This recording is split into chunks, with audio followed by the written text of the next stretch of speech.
Please call the CEO. The CEO here is Sean Sanders. I repeated my husband's name, Sean. However, the receptionist looked confused and responded, "There's no one by that name here." Huh? I couldn't understand what was happening. At that moment, I heard a voice from behind me.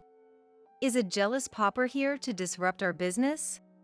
I turned around and saw Tracy with a mocking smile on her face. At that instant, a terrible thought raced through my mind. Why isn't Sean here? And why is Tracy here? But from the look on Tracy's face, it was clear she knew something. If Tracy had orchestrated all of this, it would be unforgivable. If she was just teasing me, I could still laugh it off. But what happened yesterday was beyond acceptable. It's not something society can tolerate. I clenched my hands tightly with all my strength. My name is Virginia Sanders. I'm 28 years old, working as a clerk in a small company. I've been with the company for 10 years since I graduated high school, and I'm quite attached to it. However, a few months ago, I planned to quit my job. The reason is I got married. But my husband, Sean, had just started his own company. Our income was unstable, and we didn't have much savings. So, I reluctantly decided to continue working. Of course, I believe in Sean. But it's not like I'm without worries. Sean often doesn't come home because he's so busy with work. And the money he brings home is very little. If we work hard now, we'll surely be happy someday, right? I dream of those happy days and continue to work hard every day. The reason I long for such happy days is partly because of the environment I grew up in. That said, my family wasn't unhappy. In fact, I think I was happy. But not everyone feels the same way I do. I've actually been teased like this before. Your family is a single-parent household, right? Yes, but what about it? Then you must be poor. That's why you always wear dirty clothes. My classmate, Tracy, laughed out loud. I was furious. Yes, we're a single-parent household, but we're not poor. My mom has a good job. My dad died of an illness when I was young. So it's true that my family was a single-parent household. But my mom worked as a full-time employee at an insurance company, and I had a part-time job after school. We didn't have an abundance, but we weren't struggling either. However, many people think like Tracy. Even after high school, I've been told the same thing many times. Each time, I denied it. We're not struggling. I am happy. How many times have I repeated those words? Eventually, I started to wonder if I was truly happy. Surface-level relationships were fine, but I avoided deep connections. Deep relationships inevitably lead to discussions about family. I decided to just go along with everyone else. That way, I could live peacefully. In the end, I continued my adult life with only superficial relationships. But living like that, I couldn't make trusted friends or find a partner. On the other hand, like everyone else, I also want to get married and be happy. The conflict continued inside me. It was during such a time. As I was about to stop by a convenience store on my way back from work, a stranger called out to me. "Excuse me, may I ask you something?" "Around here." Listening to the man, it seemed he was looking for a building where his client's office was located. But it wasn't a particularly complicated area. With a map on his mobile phone, he should be able to find it. I tilted my head but displayed the surrounding map on my phone. "Well, here's the current location," I explained politely, pointing out directions. Before long, the man seemed to understand the way. "Oh, I see. Thank you very much." "No, it's nothing." "Oh, wait a moment. I'm actually..." The man handed me a business card. It had Sean Sanders written on it. Mr. Sanders? What? The CEO? Yes, I run an IT company. That was my first encounter with Sean. After that, he invited me to dinner as a thank you. Usually, I would have declined. But he kept bowing his head, so I couldn't refuse. Reluctantly, I ended up going to dinner with Sean. But during that dinner, I found myself liking Sean. Maybe because his attitude didn't change even after hearing that I grew up in a single-parent household. Did you have a tough time growing up? People often asked that question. But Sean didn't mind. He talked about his hobbies and other personal stories. I found that comforting. In retrospect, people around me were just worried about me. But I didn't realize it. I might have become twisted after the incident with Tracy. Anyway, I feel I did something wrong to those around me. From now on, I will face people around me sincerely. Meeting Sean made me feel that way. That was about 2 years ago. After that, I started dating Sean. He was the one who gave me a chance to change. I wanted to cherish my relationship with Sean. That's why I was dating him with marriage in mind. However, when I introduced Sean to my mom, she didn't seem to be pleased. I'm not against your relationship, but think carefully before getting married. That's all she said. I didn't know what she didn't like about Sean. Maybe she's worried because I just started my company? Is that so? If we work hard together, she'll understand. Let's wait to get married until then. Mom's opposition made me feel we couldn't get married. That feeling grew stronger. But I didn't want to get married by going against Mom's wishes. How long should I think about it? I kept worrying alone. It's not something I could easily consult others about. I wished I had a close friend at times like these. I should have been more social. Sean was the only person I could talk to. But Sean was often busy with work and rarely home. Sometimes, I want to talk face to face instead of on the phone. Sorry, work is really busy. I'm staying overnight at the office again today. When can we meet next? Sean was silent at my words. No answer was coming. I understand he's busy with work, but I also want him to value me. I puffed out my cheeks, thinking that. It was at that time. Because of my work schedule, I can't promise when we can meet. So, how about we live together? Live together? If we live together, we can see each other whenever I come home, right? I widened my eyes at Sean's words. It goes without saying that I nodded with great delight. After that, we started living together. Of course, I also reported this to Mom via email. Then Mom replied, "Take a year to see how it goes." See how it goes? What does that mean? I tilted my head. Naturally, no answer came. But it must mean that if we live together for a year, then it's okay to get married. Surely, if we live together, we'll understand each other's good and bad points. There is a disadvantage of getting bored, but there is also the advantage of being able to support each other closely. There are many people who regret getting married and thinking it wasn't supposed to be like this. Living together can prevent that, I think.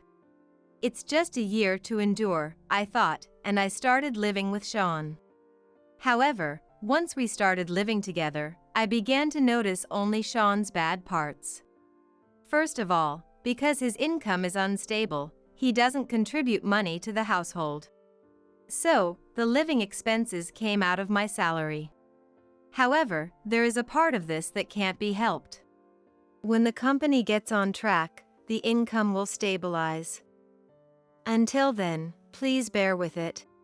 Sean says so, and I think he's right. So, I kept enduring it, thinking it's just for now. But, there are other things that bother me. What bothers me the most is that he doesn't do any housework. Cleaning, laundry, he doesn't do anything around the house. How did he live alone like this? Cooking can be managed by eating out, but you can't avoid laundry and cleaning. Now, I'm doing it for you, but how did you manage before? Oh, I hired services, various ways. It's so vague, I was really appalled. Mom might have seen through these parts. I thought so, just a little. But it's something I can do for him. I won't dislike Sean for something like this. Thinking that, I handled both work and housework. And then, about a year passed. A letter arrived for me. It was an invitation to a high school reunion. Apparently, one of my classmates got married. So, to celebrate that, they decided to have a reunion. So, can I go? I don't mind. I have a business trip too. Okay. Then, I'll go. With that, I got Sean's permission and attended the reunion after a long time. The venue was filled with familiar faces. Among them, Tracy spoke to me. Hey, isn't it poor Virginia? Did you even have clothes to wear to the reunion?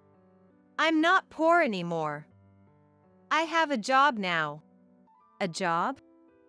Oh, right. A girl like you couldn't get married, right? Tracy laughed in her high-pitched voice. What does she mean? I felt irritated. I clenched my teeth and glared at Tracy. Then, noticing my gaze, Tracy asked, "What? Do you have anything to say? Being alone suits you." I'm alone now, but I plan to get married someday. I'm living with someone now, I replied, not averting my eyes from Tracy. The old me would have just managed to ignore her. I don't want to be teased like before. With that determination, I stared at Tracy. What? Marriage? Living together? Is that true? It's true. Should I show you a picture of him? You're being deceived, aren't you? Why would someone like him love poor you? Tracy asked, laughing. I pouted as I glared at her. He's not like that. He's different from you. Humph. It would be nice if that were true. I can see you crying, being deceived. Tracy's words were deeply infuriating. Since then, I continued to ignore Tracy's words. However, it was true that her remarks planted a seed of doubt in my mind. When Mom voiced her opposition to the marriage, Sean didn't push back. Normally, in such situations, wouldn't one argue their case or assure their love? At the very least, saying something like "please watch over us" would leave a better impression. But Sean said nothing. In fact, he seemed almost relieved. Could it be, as Tracy said? Maybe Sean didn't intend to marry me. His refusal to do any housework was a sign. By doing nothing, he was pushing me away. If I lost patience and left him, he could avoid confrontation. Perhaps that was his plan. Once I started thinking this way, I couldn't sit still. I left the reunion early and rushed home. After a while, Sean came back. Welcome back. I need to talk to you. What's up? How was the reunion? That doesn't matter. Come here. I called Sean to the living room. I had him sit across from me and placed the marriage application on the table. A marriage application? What's this? Well, at the reunion today. I told him what Tracy had said, and then asked about our marriage. Oh, I see. I do intend to marry you. Really? You're not deceiving me? When I asked, Sean nodded deeply. Then he picked up the pen I had placed. I'm not deceiving you. If you want, I'll sign it right now. Then please sign it. I had my phone ready. And I started recording. But, are you sure about Sabrina? Have you come to terms with that? We've been living together for nearly a year. I had endured for a year, and Mom would understand. That was what I believed. Sigh. If you're okay with it, then I am too. With those words, Sean began to sign. I recorded the whole thing. After he finished, he handed me the pen. Now you sign it and submit it tomorrow. What about you? Sorry, I can't make it because of work.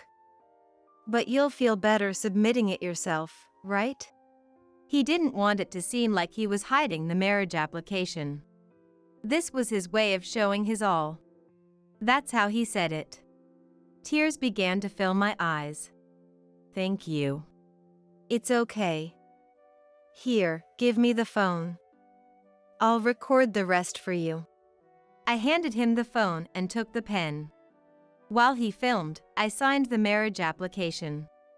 The next day, I went alone to the office to submit it. After it was accepted, I called Sean to report. It went to voicemail, but I left a message. Sean called back an hour later. I just submitted it. I won't be home tonight because of work, but thanks. Also, let Sabrina know. Oh, okay. That's fine.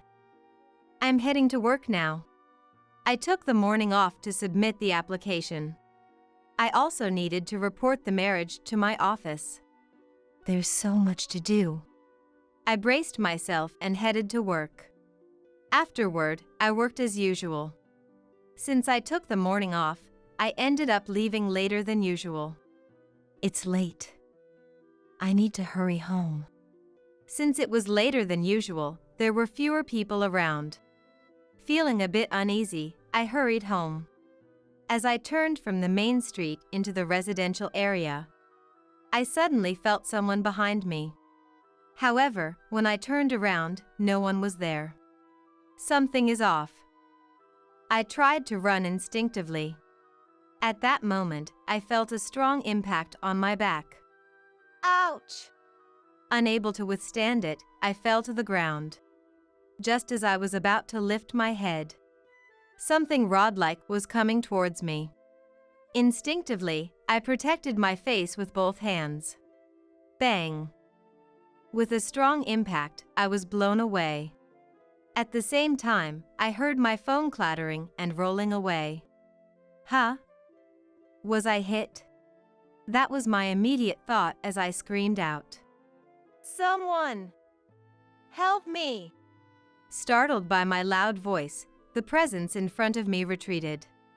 When I opened my eyes slightly, I barely saw the back of a woman running away. What just happened? A thief! I hugged myself with trembling hands. Someone passing by called the police for me. Soon, the police arrived. An ambulance also came, and the area was in an uproar. Did they take anything? Like your wallet? My wallet is safe. But my phone? I answered in a trembling voice. My wallet was in my bag, so it was safe. But I had my phone in my hand for security reasons. That turned out to be a mistake. I had intended to call the police in case of an emergency. I had been confident, but look at me now. I felt so pathetic that I started crying. The police officer kindly comforted me.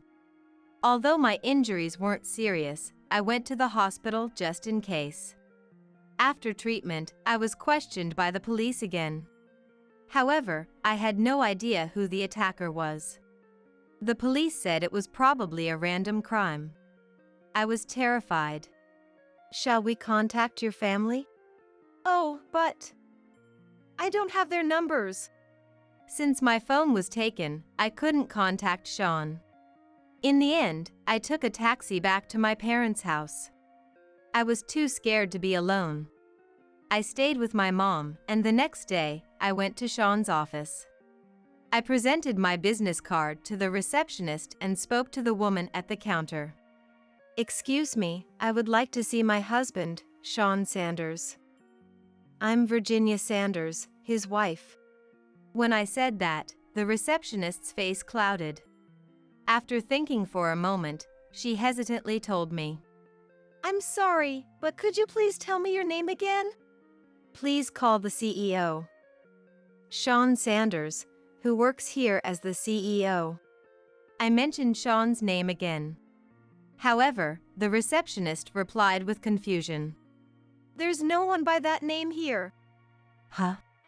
I couldn't understand what was going on. At that moment, I heard a voice from behind. Is a jealous pauper here to disrupt our business? I turned around and saw Tracy with a sarcastic smile. In that moment, a horrifying thought crossed my mind. Why isn't Sean here? And why is Tracy here? From the look on her face, it was clear she knew something. If Tracy had orchestrated all of this, it was absolutely unforgivable. If she was just mocking me, I could have laughed it off. But yesterday's incident was too much.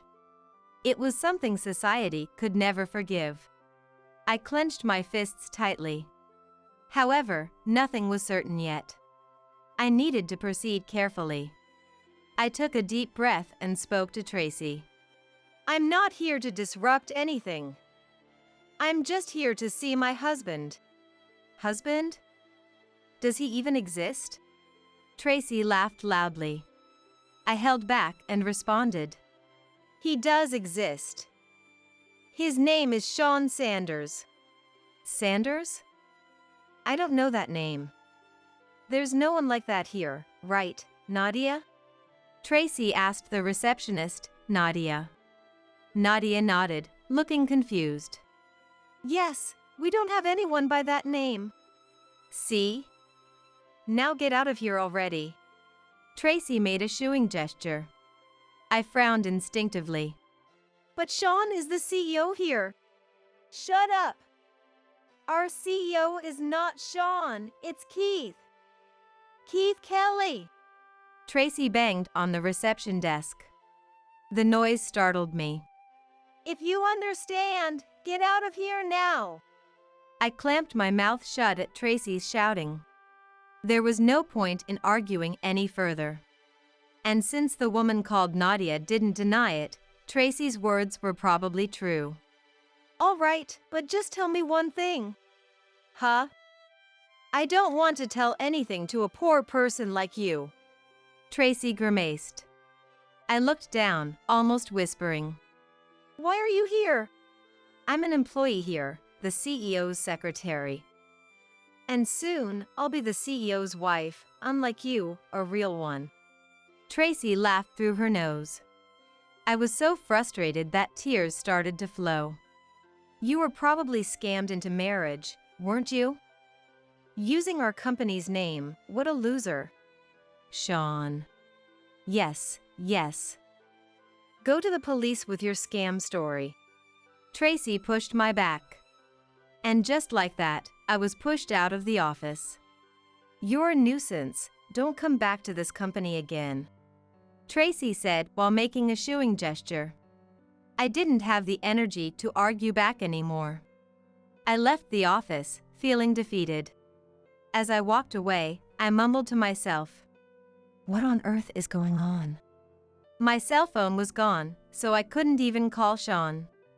Feeling lost, I wandered to a nearby park and sat there, staring blankly. What should I do now? I couldn't think of anything. As I sat there, someone suddenly spoke to me. Excuse me, Mrs. Gray. I mean, Mrs. Virginia Sanders, right? I looked up and saw Nadia, the receptionist, standing there. Can we talk for a bit? Nadia offered me a can of coffee.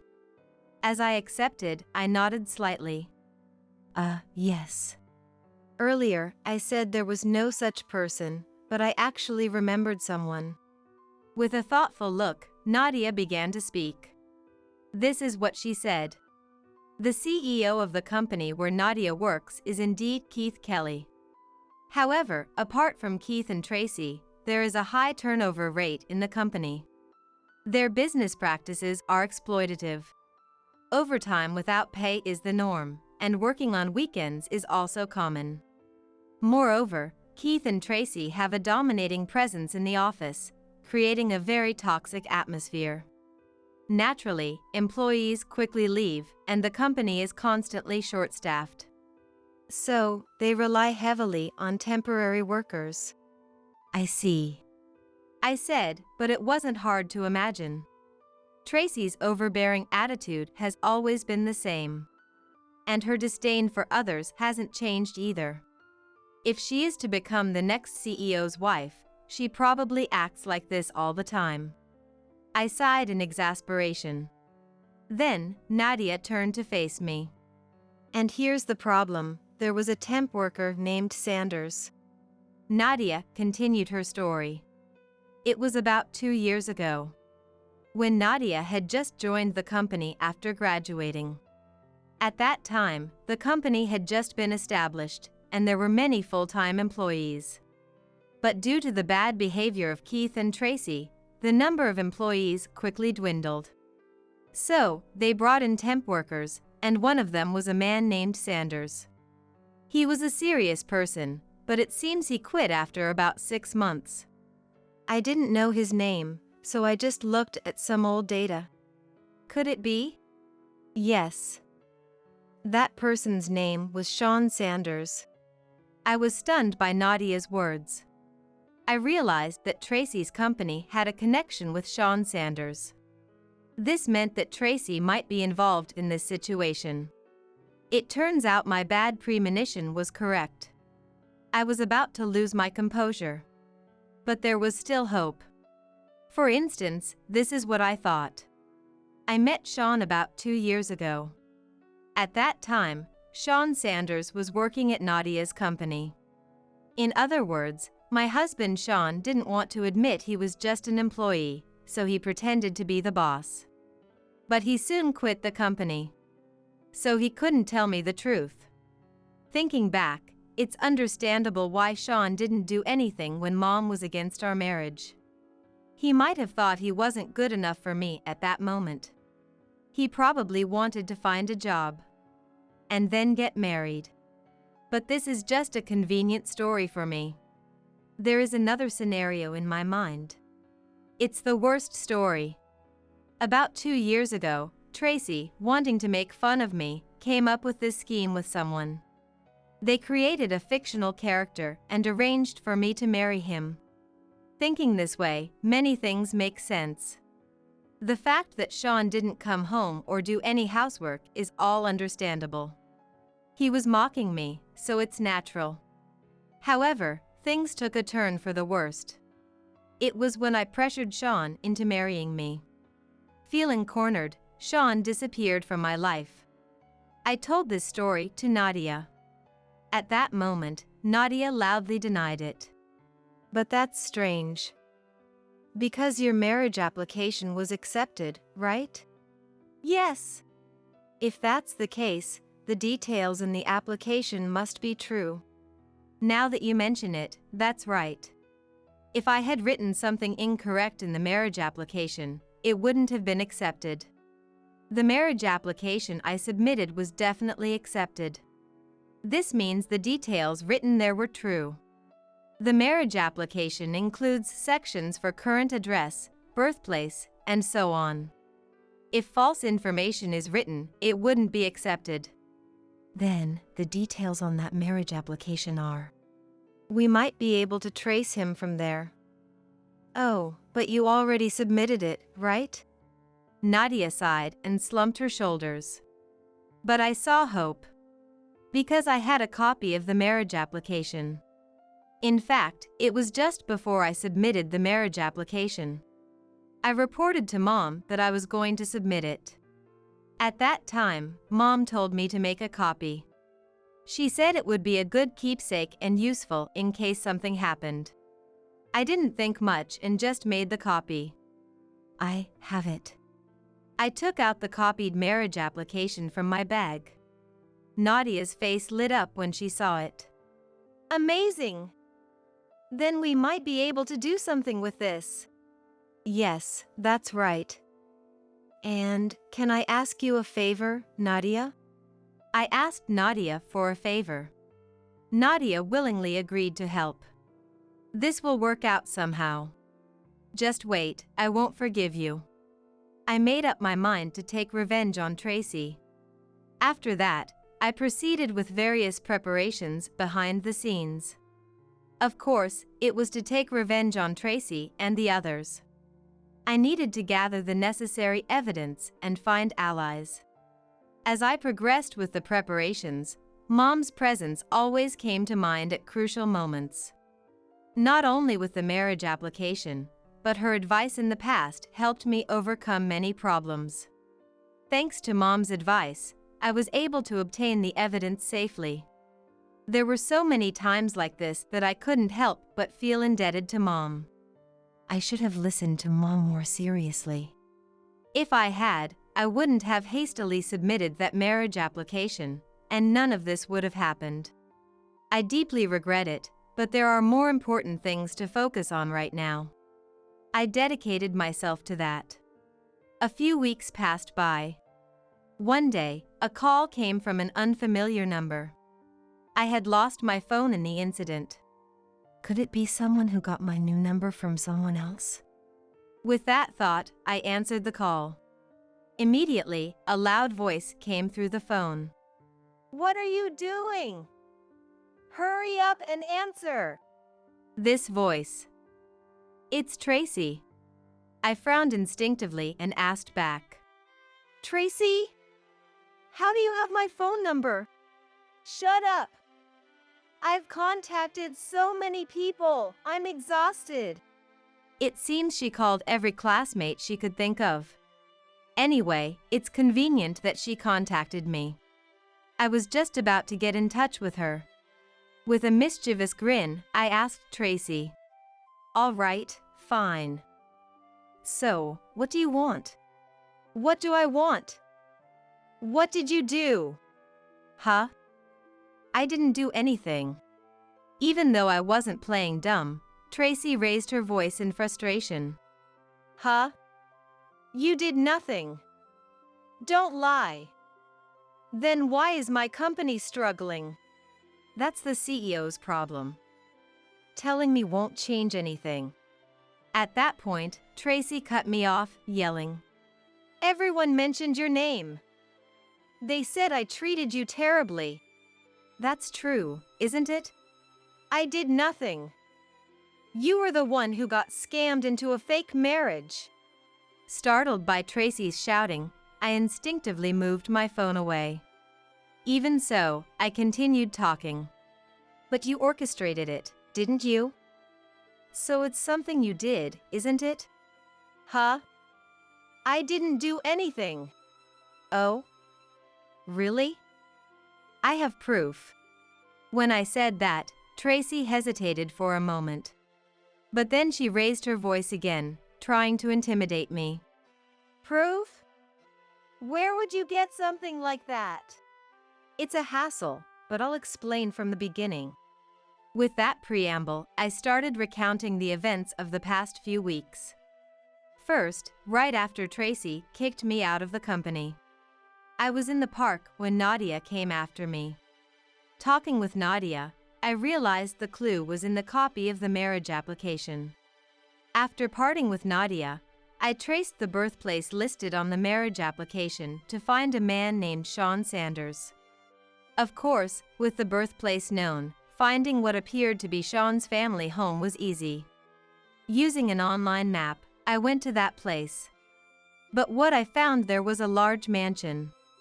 Sean Sanders had said he was a temp worker. Such a mansion seemed out of place for someone like that. Maybe he was an entirely different person. Just as I thought that. A person who seemed to be a servant peeked out from inside the mansion, probably suspicious of me lingering around. Excuse me. Actually. Realizing I was being suspicious, I spoke before they could. I don't quite remember what happened next. But when I came to, Sean Sanders was standing in front of me. A completely different person from who I knew. He seemed serious and very composed. Someone apparently impersonated me. Could you tell me more about it? Sean's first words were those. Though a bit scared, I showed him a copy of the marriage application. The other day, I submitted this marriage application. I began to talk about how I had been dating someone named Sean Sanders. I also added that I had married him. Moreover, I carefully explained that the marriage application was written in his own handwriting. I see. I don't know who he is, but he made me his enemy. Oh, probably. I continued, thinking that it was likely that someone from Nadia's company, Tracy, had leaked personal information. At that moment, Sean's expression changed. Then, with a frown, he said, "That woman, she was trying to ruin me. Trying to ruin you. Yeah, she looked down on me because I was a temp worker and said all sorts of things." Sean looked quite angry. From just that, I could understand how Tracy had treated him. As I was thinking about this, Sean said, "I'll get a lawyer, so please cooperate. Let's make her pay together." Yes! This is how I gained an ally in the real Sean Sanders. After that, it was simple. The lawyer took care of everything. Everything I was trying to do myself, the lawyer did it all for me. I stopped talking after explaining all this to Tracy. Then I told her, "After explaining this much, you understand now, right? We also found the woman who hit me." "Huh? What are you talking about?" "It's no use playing dumb. You ordered her to snatch my mobile phone, didn't you?" A few days before this call, I received a contact from the lawyer. When I went to the law office, there was a woman there. "Who are you?" "My name is Megan Howard. I'm truly sorry for what happened the other day." Megan confessed everything she had done to me. Megan is a housewife, but she sometimes works part-time at a supermarket. There, Megan got into trouble with a troublesome customer. The customer accused her of miscalculating the bill. Of course, it didn't matter if it was true or not. The problem was the customer causing a scene at the store. Megan and the manager managed to calm the customer down, but the customer's anger did not subside. After finishing her part-time job, Megan left the store, only to be ambushed by the same customer. The customer threatened her, saying they would make it impossible for her to work there. Megan apologized repeatedly, but the customer wouldn't listen. Moreover, the customer began to follow Megan around. That customer was, in fact, Tracy. "So, she told you that if you hit me and took my mobile phone, she would stop bothering you, right?" "What are you talking about? I don't know anything about that." "You can play dumb if you want, but we've already submitted that testimony to the police." When I told her that, Tracy began to panic visibly. "Huh? Why? If you do that, you'll get arrested too." "But it's what you did, right? Don't mess with me," Tracy shouted. But no matter how much she yelled, the outcome wouldn't change. "Your destination is prison," I declared to Tracy in my mind. Tracy, unable to calm her anger, began to argue in a way that seemed to blame me. "Why would I need your mobile phone? I don't want it. The story doesn't make sense from there." "Right. You didn't want the mobile phone.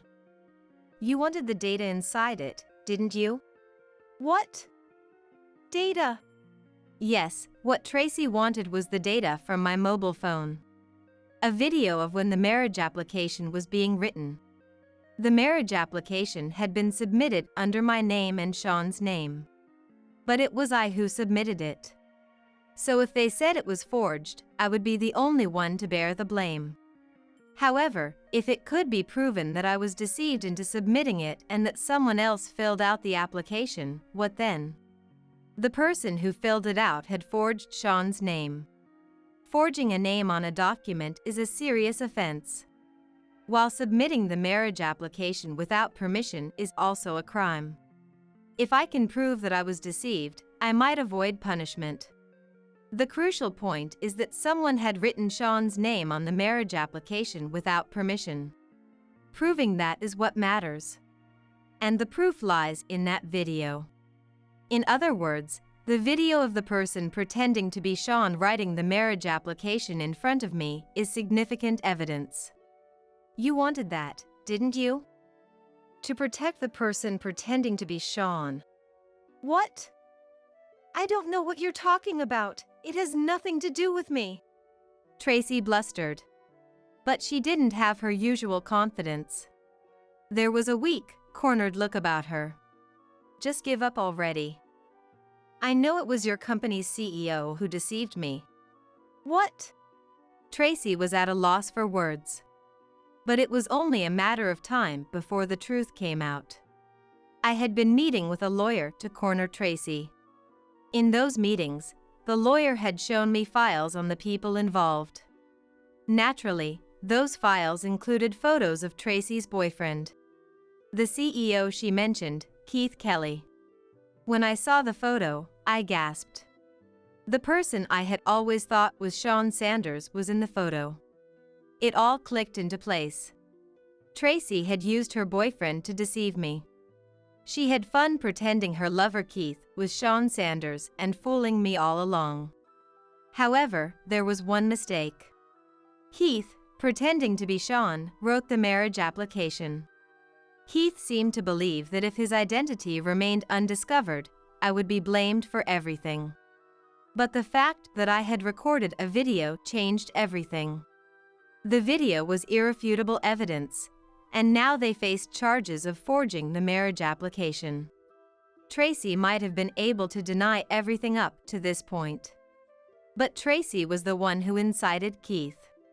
If Keith got scared and slipped up, Tracy would definitely be implicated. Desperate, Tracy had used Megan to steal my mobile phone. Isn't that right? So what if it is? You don't have any proof. That video, does it even exist? Isn't it just your imagination? Tracy retorted quickly. Indeed, my mobile phone had been taken. Tracy was confident because she had my mobile phone in her possession. But she was making one crucial mistake. She thought there was only one copy of the video. You see, my mom always told me, always back up important things. With that advice in mind, I had made a copy of the marriage application. Of course, I also backed up the video and the photos of Keith pretending to be Sean. No, then. Your efforts were in vain. All you did was add to your crimes. As I said that, I heard a loud knocking on the door through the phone. And then the voice shouting, "Police! Open up." It seems that Tracy has been caught as well. Reflect on your actions, you brought this upon yourself. I muttered those words as I hung up the phone. Afterwards, I heard that Tracy was arrested for instigating the assault on me. Meanwhile, Megan was also charged. However, I'm considering a settlement with her. Otherwise, Megan would be too pitiful. In a way, Megan is also a victim of Tracy. Moreover, Keith, who was impersonating Sean under Tracy's instructions, was also arrested. Needless to say, his charges include forgery of marriage documents. But it was all orchestrated by Tracy. The forgery of marriage documents was also likely under Tracy's orders. Though it's still under suspicion, the police investigation will reveal the truth eventually. In fact, Tracy is being rigorously questioned about these matters as well. But the story doesn't end there. Apparently, the two of them have been sued by others as well. Right after Tracy and Keith were arrested, several people filed civil lawsuits against them. I don't know much about these people, but I heard most of them were former employees of Keith's company. Apparently, Keith and Tracy had been abusing multiple employees during work hours. Medical certificates have also been submitted, so there's no doubt about it. Of course, I was planning to pursue them as well. I even asked Nadia to gather evidence. That will surely come in handy. In any case, judgment awaits them. They now face both civil and criminal trials. There are numerous civil cases, so it looks like they'll be overwhelmed with court dates. This entire incident was led by Tracy. Keith can be seen as someone who was dragged into it. Given this situation, there's no way Keith would choose to continue his relationship with Tracy. In the end, Keith broke up with Tracy. But Tracy hasn't accepted it. They're both standing their ground, so they might end up in court over this as well. Whatever it is, it's a result of their own making. In any case, they have to take responsibility for their actions. As for me, not much has changed. Of course, I've informed my boss about the broken engagement. I have mixed feelings about it, but I couldn't hide the truth. So I just laid it all out. Needless to say, I haven't fully come to terms with it. But I feel like I've returned to my previous routine. My workplace hasn't changed, and neither has the nature of my job. The only change might be that I've grown closer to Nadia. So, how's the new job, Nadia? It's great, thanks to Mr. Sanders. With Keith and Tracy's arrest, the company Nadia worked for went bankrupt. The employees were scattered, but Nadia was taken in by Sean's company. I think he appreciated her efforts for me and Sean. And how about you, Virginia? Things seem to be going well with Mr. Sanders, right? Eh? Well, that's... Since then, I've grown quite close to Sean. However, our marriage application was just annulled. Still, maybe I should muster the courage to try again. When I discussed the whole situation with Mom, including about Sean, she made a quiet remark. I'm relieved that this new guy seems good. It seems Mom had seen through everything from the beginning. One evening, my son Polly, his wife Rachel, and I had a conversation. Please start saving some money and make plans to move out. The couple had suddenly moved into my house one day and had a habit of spending recklessly. As soon as I said that, the two of them turned pale and confronted me. Why do we have to leave? And you said we could stay here. They started yelling various things. You don't help with housework, and you keep asking for money. You need to become independent already. Perhaps my words hit a nerve, as Rachel's eyes widened in anger and her face turned red. Get out, you parasitic pensioner! She grabbed a lottery ticket from her bag and threw it at me. Annoying mother-in-law! Here's a lottery ticket for you as a parting gift. Now get lost. The lottery tickets they bought never won anything. They were practically trash, but if I didn't pick them up, they'd be scattered all over the place forever. As I was diligently picking them up, Rachel watched me with a mocking laugh. However, a few days later, I found myself heading to the bank where Rachel worked with one of those lottery tickets. My name is Belinda. I am now 64 years old.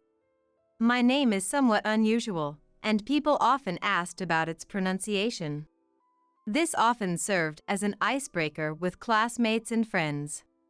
During my last summer as a college student, I can't figure out how to pronounce your name, can you tell me? Someone approached me and said. He was a small, curly-haired boy. By the time we were in college, most people got it right, but he still made a point of asking. Belinda. I wrote it down in large letters on my notebook. I meant to be a little mean. But he smiled happily and said my name over and over again. I never imagined that I would start living with him after graduation and eventually marry him. Fate works in mysterious ways. For several years after our marriage, we were not blessed with children, but we spent those years leisurely together. Then we had our son Polly, and the following year our daughter Sissy, making our family lively and bustling. I thought we would spend our days as a family of 4. Thinking about my children and husband every day, I was convinced the years would fly by in no time. I never doubted it until my husband Dylan had a car accident. That morning, Dylan, with his usual smile, said to me, "Polly and Sissy, I'm off, see you later," and went out. We all thought he would come back as usual. However, on his way home, he was hit by a car driven by someone who had been drinking. According to the police, the driver had relaxed because it was the weekend and had a drink before heading home. Such excuses didn't matter. I just wanted Dylan back. I wanted him to come home safely. I would never see Dylan smile again. Still, I had to decide to raise my young children on my own. While working as a contract employee, I also struggled to manage housework and childcare. Polly and Sissy grew up without any major injuries or illnesses, progressing smoothly through elementary, middle, and high school. As they grew and became more independent, I felt both sadness and joy. "Mom, when I grow up, I'll make sure you can take it easy." Polly always said that on my birthday. "Thank you. But don't worry too much about me." "What are you talking about? You've raised us all by yourself. Let me repay you." "Oh, really, it's fine." It's an unforgettable memory of when the 3 of us gathered modestly around a small whole cake. Eventually, the 2 graduated from college and got jobs. Polly got a job offer from a trading company, and Sissy started working as a programmer. Looking back, it all happened in the blink of an eye. Life has somehow already reached its midpoint. Well, looks like I'll be living alone now. In the suddenly quiet house after the 2 left, I made myself some coffee and took a moment to relax. One year-end, Polly came home with a woman. She had a strikingly beautiful face. I was surprised. I invited the 2 into the living room to hear their story. "Nice to meet you. My name is Rachel. I'm dating Polly." "Oh my. I didn't know Polly had such a lovely girlfriend. Where did you 2 meet?" "Rachel works at a bank. It's the bank that deals with my trading company. That's how we met." "You work at a bank? That's very respectable." "Not really." She smiled softly like a flower. "Mom, I plan to marry this woman, Rachel." Blushing from his face to his ears, he confessed. I saw his father in him and smiled. "Polly, you really are just like your father." "What?" "He also blushed like that when he proposed to me." "Really?" "Yes." "Rachel, please take good care of Polly." "Likewise, I am happy to be your family." She also blushed shyly and said. Watching the 2 of them, so young and innocent, I blessed them warmly. After they had their wedding, I noticed that Rachel's behavior started to change. When they occasionally visited together, she would act coldly or ignore me. "Rachel, could you help with dinner?" "I'm busy right now," she said sharply, even though she was just looking at her phone. When Sissy came home after a long time, Rachel was also harsh to her. "So, Sissy, you're a programmer?" "Huh? Yeah." "Isn't that a really boring job?" "But it's very fulfilling." "Well, it's fine, but Sissy, you're so plain that I feel embarrassed to tell my friends about you," Rachel said while looking at her well-manicured nails. Then she glanced at Sissy's hands. Sissy kept her nails short, but they were rough and dry, some even cracked. Noticing this, Sissy hid her hands, feeling embarrassed. She glared at Rachel with a sullen face, but Rachel remained indifferent. Rachel continued to work after getting married. As a bank employee, she probably took care of her hands for the job. However, calling Sissy plain or embarrassing seemed unfair. After Polly and Rachel left, Sissy and I talked over drinks. Mom, was Rachel always like that? I thought she was really nice when we first met. Had something happened to change her? Or had she been hiding her true self? Either way, I found it hard to deal with her, and I didn't want to live together and have a mother-in-law and daughter-in-law conflict. But around late summer, Polly started saying he wanted to live in my house, which is under my name. I know it's a lot to ask, but we really want to live here. You were renting an apartment, right? What are you going to do about that? The renewal process didn't go through in time. Rachel forgot about it, so we have to move out. Is Rachel okay with moving in with me? What about her commute? I've told her everything. She's fine with it and will take the bus from here. I see. It's all so sudden, so I'm a bit worried. Please! I'll contribute to the household expenses. After many discussions, I decided to let them move in with me. They should help out with some of the housework, right? I thought about that while tidying up the room, waiting for them to move in. However, once they moved in, neither Polly nor Rachel did anything. They left everything to me, saying they were too busy with work. I understand Polly works late, but Rachel, you come home on time, right? You could at least help with dinner. Belinda, I'm tired when I get home. I need you to take care of that. She pouted, her lips pursed. It seemed Rachel never intended to do anything from the start. Even when I asked Polly to tell her to help, she would complain while standing in the kitchen.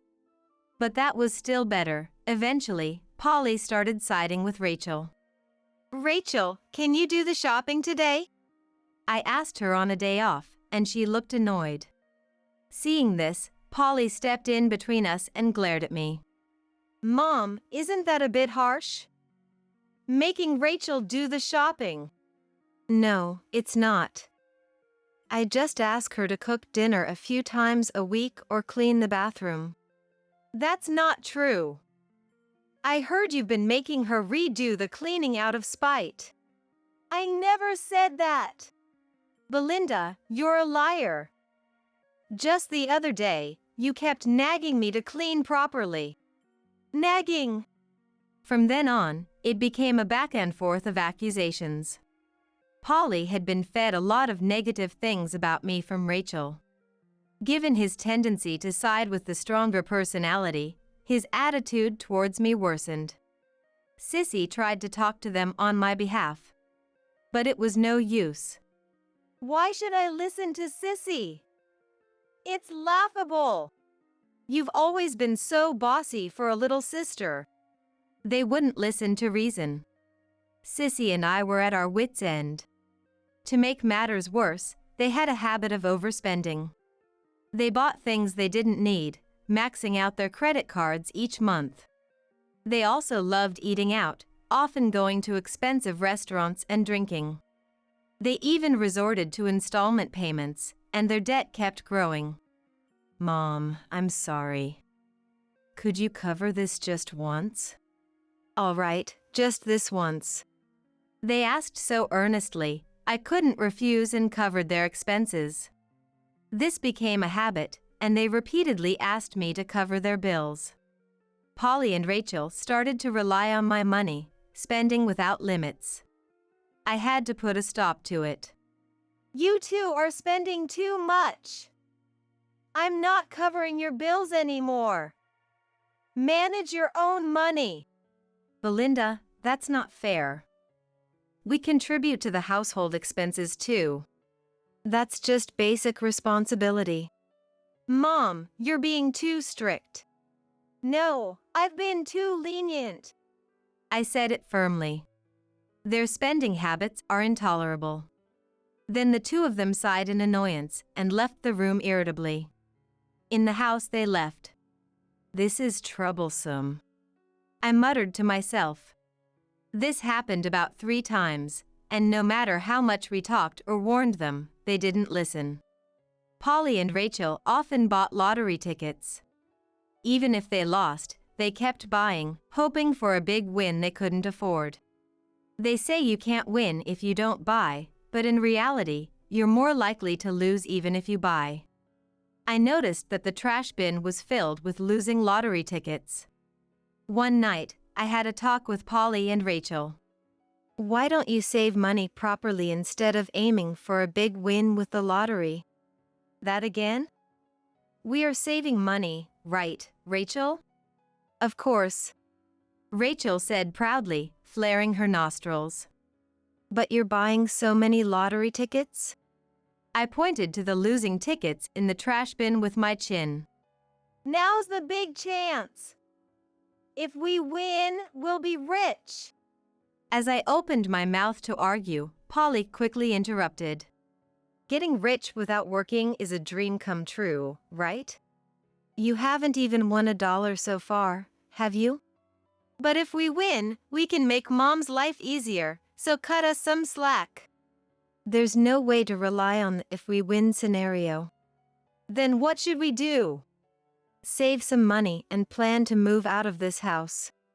As soon as I said that, the two of them came at me, their faces changing color. Why do we have to move out? And you said you'd let us live here. They shouted in various ways. You don't help with housework and keep demanding money. You need to become independent. How dare you talk like that? Rachel, apparently offended by my words, shouted with her eyes glaring and her face red. Get out, you freeloading old woman! She grabbed a handful of lottery tickets from her bag and threw them at me. Steam was practically rising from her head in her fury. I looked at Rachel, Polly, and the lottery tickets scattered on the floor. I was surprisingly calm, thinking that it would be up to me to clean up those lottery tickets. You noisy mother-in-law! Here's some lottery tickets as a parting gift. Now get out. What? I said, that's your living expenses from now on. Got it. Mom, I've had enough too. I want to cut ties. Cut ties? Why? Can't you understand? How it feels to have a parent like you. You always lecture us in detail, isn't that overprotective? I looked at their faces alternately, feeling an indescribable mix of sadness and frustration. They really want to kick me out. To treat me so harshly means that's how they truly feel. I dropped my shoulders and said, Fine. I'll pack my things and leave soon. I'll take these lottery tickets as a parting gift. Even though they're just trash, if I don't clean them up, they'll remain scattered here forever. Although I'm handing the house over to them, it's still in my name. Whether they are losing tickets or not, I have to clean them up. Rachel watched with amusement as I picked them up diligently. After packing my things, I explained the situation to Sissy and decided to live with her. Sissy is already married and lives in an apartment with her husband Ethan. I took a bottle of good, slightly expensive liquor and handed it to Sissy. Polly is so cruel. Sissy poured herself a drink, downing it quickly and venting her frustrations. Sissy, angry on my behalf, was drunk and began complaining about Polly and Rachel. Giving a lottery ticket as a farewell gift? That's ridiculous. I'm so tired of the mother-in-law and daughter-in-law conflict. I sighed, looking at the lottery ticket in my hand. Have you checked the winning numbers? Now that she mentioned it, I hadn't had the time to think about it with all the packing and moving. Sissy leaned in to look at the ticket. Can't you check this online? But they're probably all losers. It's fine, no need to check. Mom! She set her glass down with a thud and looked at me with bleary eyes. You should always check these things, just in case. Do you think so? Absolutely. It'd be frustrating to think we had nothing. Even if it's just $1 or $2 or 100 million, a win is a win. Pressed by my daughter's insistence, I borrowed her laptop to check. Which one should I look at? This one, I think. When she pointed at the button labeled Check Winning Numbers, a list of lottery names appeared. I searched through the various names to find the one that matched my ticket. Finally finding it, I began comparing each number on the screen with those on my ticket. The text is so small. With Sissy reading out the numbers, I went back and forth between the screen and my ticket for about an hour. So far, no winners, and I was beginning to feel resigned. But as I picked up the last ticket, I thought I recognized the number. Wait, is this? Sissy noticed too. The number seemed to match the top prize. I must have memorized it from looking at the screen so many times. It can't be. I must be mistaken. I checked the screen and my ticket again. But no matter how many times I looked, the numbers matched. And the top prize was $9 million. I was speechless, almost falling off my chair. $9 million? How much is that? $9 million? Sissy's eyes widened, her drunkenness replaced by shock. Ethan came rushing in to see what was going on. The three of us checked and rechecked countless times. It was definitely a winning ticket. The reality was so surreal that we pinched our cheeks to make sure we weren't dreaming. Apparently, it wasn't a dream. Polly and Rachel must not have checked it. They were probably too distracted by arguing with me. With the winning ticket in hand, I decided to go to the bank the next day. The nearest bank to Sissy's house was the one where Rachel worked. I wasn't thrilled about it, but the other options were too far away. Determined to get it over with quickly, I walked into the bank. Rachel stood at the counter with a smug look on her face. When she saw me, she briefly scowled and clicked her tongue. There were few other customers, and I was called up immediately after taking a number. "What do you want, Belinda? Here to beg for reconciliation like a parasite?" She laughed mockingly. I showed her the lottery ticket. "I won the lottery. I need to process the claim." "A win?" "One of the tickets you gave me as a farewell gift hit the jackpot. $9 million. I need you to process it." "Belinda, have you finally lost it?" "I won't fall for such a lie. It's not a lie. Please check it properly. Even though I know it's a lie." Rachel took the lottery ticket I showed and went to her boss. A few minutes later, the boss came rushing over in a fluster. "I sincerely apologize for the earlier misunderstanding." He quickly led me to a room in the back. Seeing this, Rachel's face turned pale, realizing something serious was going on. "What? It was true." I heard her mutter in disbelief. As we proceeded with the formalities in a separate room, the door suddenly opened. Both the boss and I turned to see who it was, and it was Rachel, storming in. "Give back that lottery ticket. It was originally mine," she shouted as she grabbed onto me. I was stunned. But, of course, the boss pulled Rachel away from me. "What do you think you're doing? Stop making false accusations. That lottery ticket, I bought it. It's mine. That's my $9 million. But you gave it to me as a farewell gift, didn't you? And considering your poor conduct earlier, you should reflect on your actions." Rachel, looking both resentful and regretful, shouted something as she was escorted out by other bank staff. In the now quiet room, I finished the formalities. As I was leaving the bank, the boss deeply apologized. "I'm deeply sorry for my subordinate's rudeness. I will make sure she understands her mistake." "Oh, don't worry about it. I hope she improves her attitude a bit. Indeed. Please continue to favor us with your patronage. The boss kept greeting politely until I was out of sight. Due to the large amount, the money transfer to my account would take some time. I considered buying another house with that money and moving there. It's not good to keep relying on Sissy, and it's more than enough for living expenses. I thought about possibly moving to a rural area in another state, and my dreams kept growing. When I got home and was discussing this with Sissy, I received a call on my mobile phone. It was from Polly. I hesitated, sensing something bad. He probably heard about the $9 million win from Rachel and planned to ask me for money.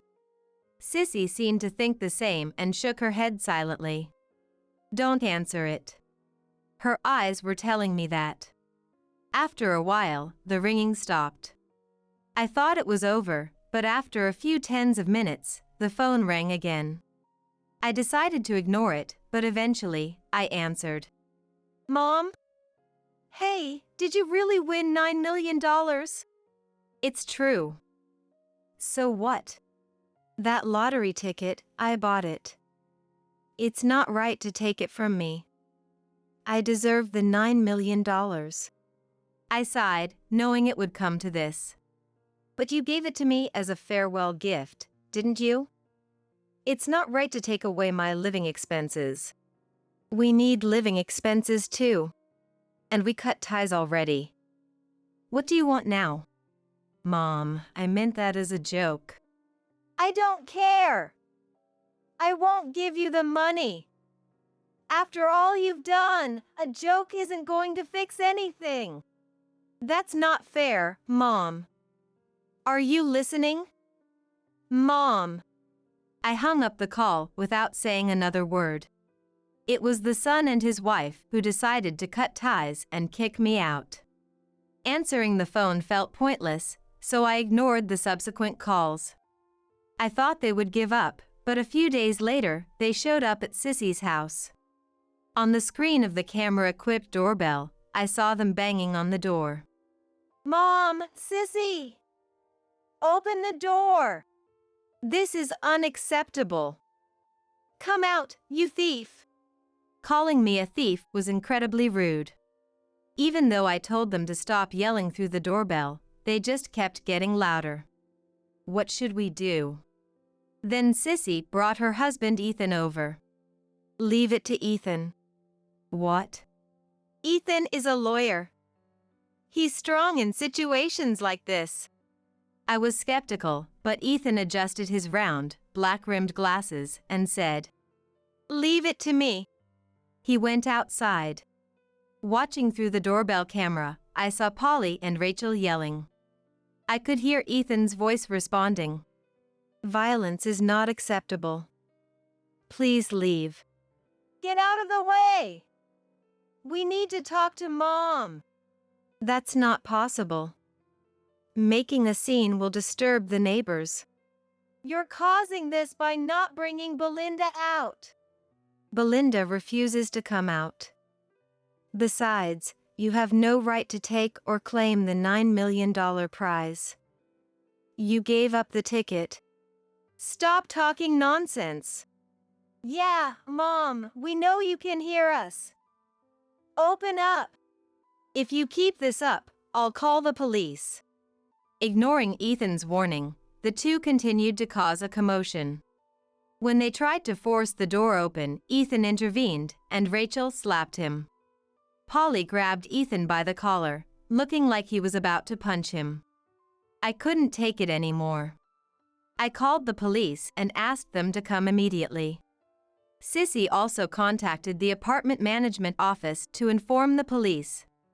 Fortunately, a police station was nearby, and within about 5 minutes, 2 or 3 officers arrived. Polly and Rachel struggled and tried to flee but were quickly subdued. Even then, their shouting continued from beyond the door, gradually fading as they were taken away. The front door opened, and Ethan walked in slowly.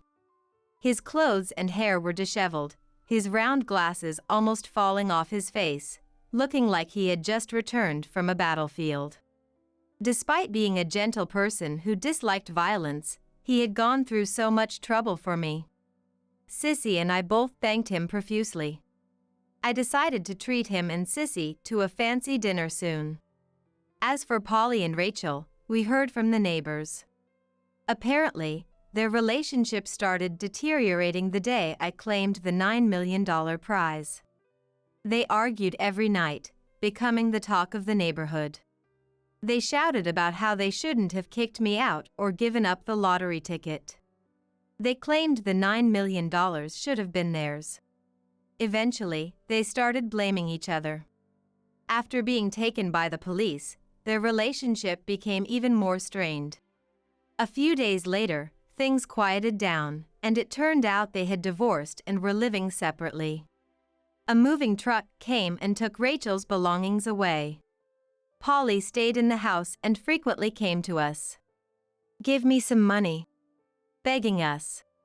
Mom, share the money with me. I'm drowning in debt and can't manage anymore.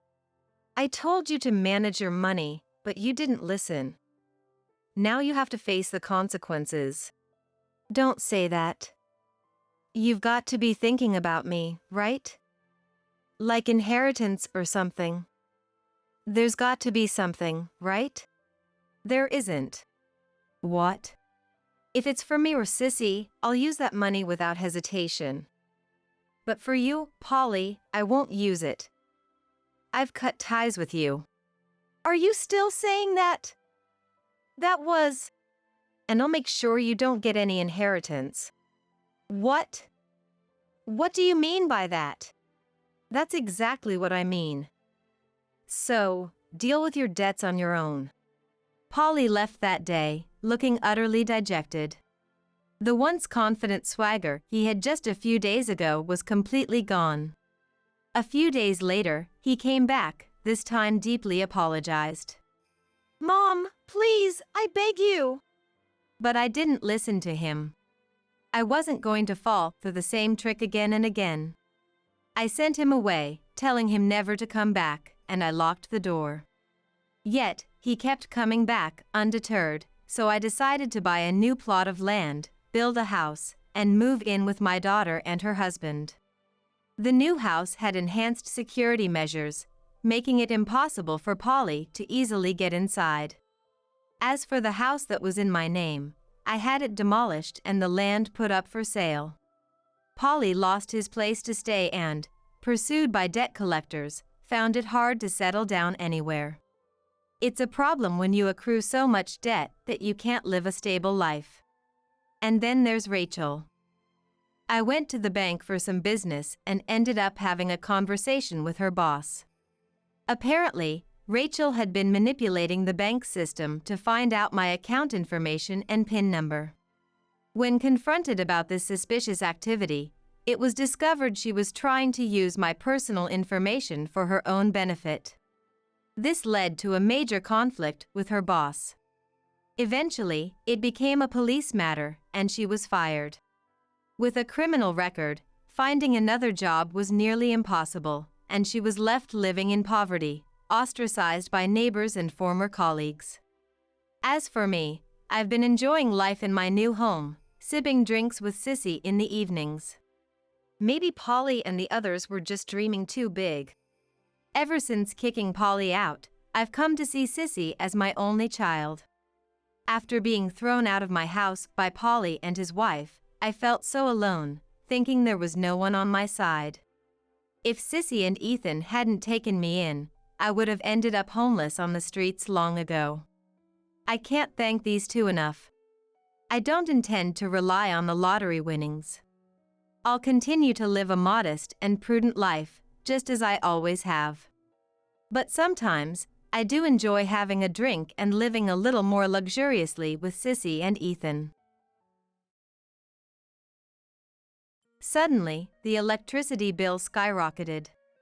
In a panic, we called the utility company, and the technician came over, looking puzzled. "Have you seen this wire before?" As my husband, Sam, and I rushed over, the technician carefully moved a plant nearby to make it easier for us to see. From an external outlet of our house, a strange wiring extended, heading towards the in-laws' house. Do you know anything about this wiring? Sam and I exchanged glances. We were probably thinking the same thing. Hey, Sam. Could this be? Yeah, no doubt. This is why our electricity bill suddenly spiked. Sam then reached out to the outlet and quickly unplugged the wiring. The moment he did it, a high-pitched scream came from the direction of the in-laws' house. Ah! It must be Mael, Nicola. Then, some hysterical muttering was heard, and the voice came out of the door, heading our way. And there, Nicola burst out from the garden.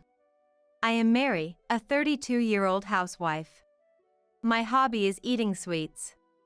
Every day, I gather information about sweets by asking friends or researching on my own.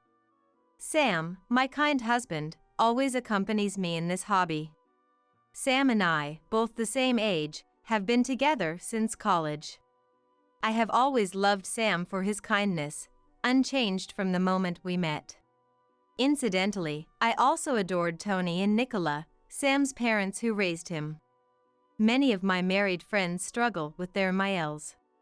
I've even heard stories that ended in divorce due to issues with the MIL. Fortunately, such problems were irrelevant to our family. Nicola, who shares my love for sweets, always delights in the treats I bring over, and my Fael, Tony, though a man of few words, always gives a sense of comfort with his constant smiles. Both of them are dear to me, and I like them so much. Tony and Nicola now live about a 30-minute drive away. Not too close, yet not too far, just the right distance. But sometimes, I think, would it be possible to live together with such a couple? Not that I want to live together. But, perhaps, it could work out well. I was fond of them to the point of entertaining such thoughts. However, the world isn't always so sweet, as I would later come to realize the truth. One day, I was baffled by the news Sam shared with me. What? Tony and Nicola? Turns out, Tony and Nicola were moving into the vacant house next door to us. I had assumed their in-laws' house was owned, but it turned out to be a rental. They were considering moving since their place was getting old. And when they found out the house next to ours was vacant, they set their sights on it. It was an unexpected close-distance living arrangement. I was instantly overwhelmed by anxiety. We had been getting along fine with Tony and Nicola, but would it continue to be okay? Living next door meant we could see each other every day if we wanted. I liked Tony and Nicola, but seeing them every day might be too much. But it was too late to say, "It's too close, so please don't move in." When Sam heard about the move, he gently advised Tony and Nicola that it might not be a good idea. However, they didn't listen, saying, "We're so close now, it'll be fine." I wanted to kick myself for my previously optimistic thought that living together could be possible. As my anxiety grew, Tony and Nicola moved in. Though I greeted them warily, things seemed fine at first. We kept a good distance, and some boundaries were established. But as they settled in, Nicola began to cross those boundaries. That was the force that overcame all the actions we didn't want her to do. Unannounced visits became the norm, and when she came over, they acted as if our house was her own. Not only that, but our actions seemed to be constantly monitored. Then, after finishing an unannounced visit and dinner inspection one day, Nicola made an outrageous suggestion. "Hey, Mary, I've been thinking, why don't you stop locking the door?" What? I couldn't believe my ears. Because can you believe it? In this day and age, Nicola was suggesting we keep our house unlocked, making it accessible to anyone at any time. That's not reassuring at all. Of course, it's unwelcome. Ever since Nicola moved in, even the doorbell ringing startles me, and now there's the added possibility of Nicola slipping into our house unnoticed. Again, of course, that's unwelcome. Given how dangerous things are these days, I guess not locking the door does feel a bit scary, I said with a smile, trying not to offend, but Nicola frowned. Oh, Mary, you worry too much. But it's okay. Once we get to know the neighbors better, I'll make sure they look out for us. Until then, well, Tony and I are around. We'll be popping by often, she said, her words coming from a place of goodwill, which I appreciated. That's why I couldn't say that her frequent visits were becoming a burden. But there's only so much one can take. Last week, Nicola came over every day for 7 days. I end up having tea with Nicola at our house every day. It's no wonder frustrations arise when we're together so much.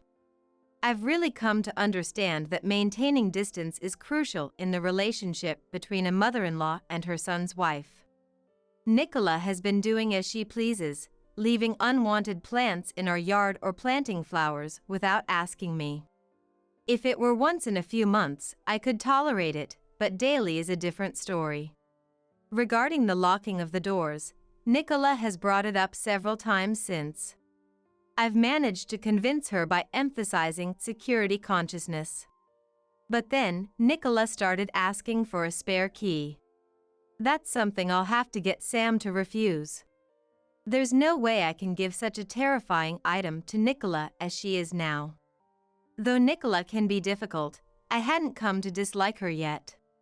Her meddling comes from a place of kindness. I felt more guilt about rejecting her than anything. But over time, my feelings started to change.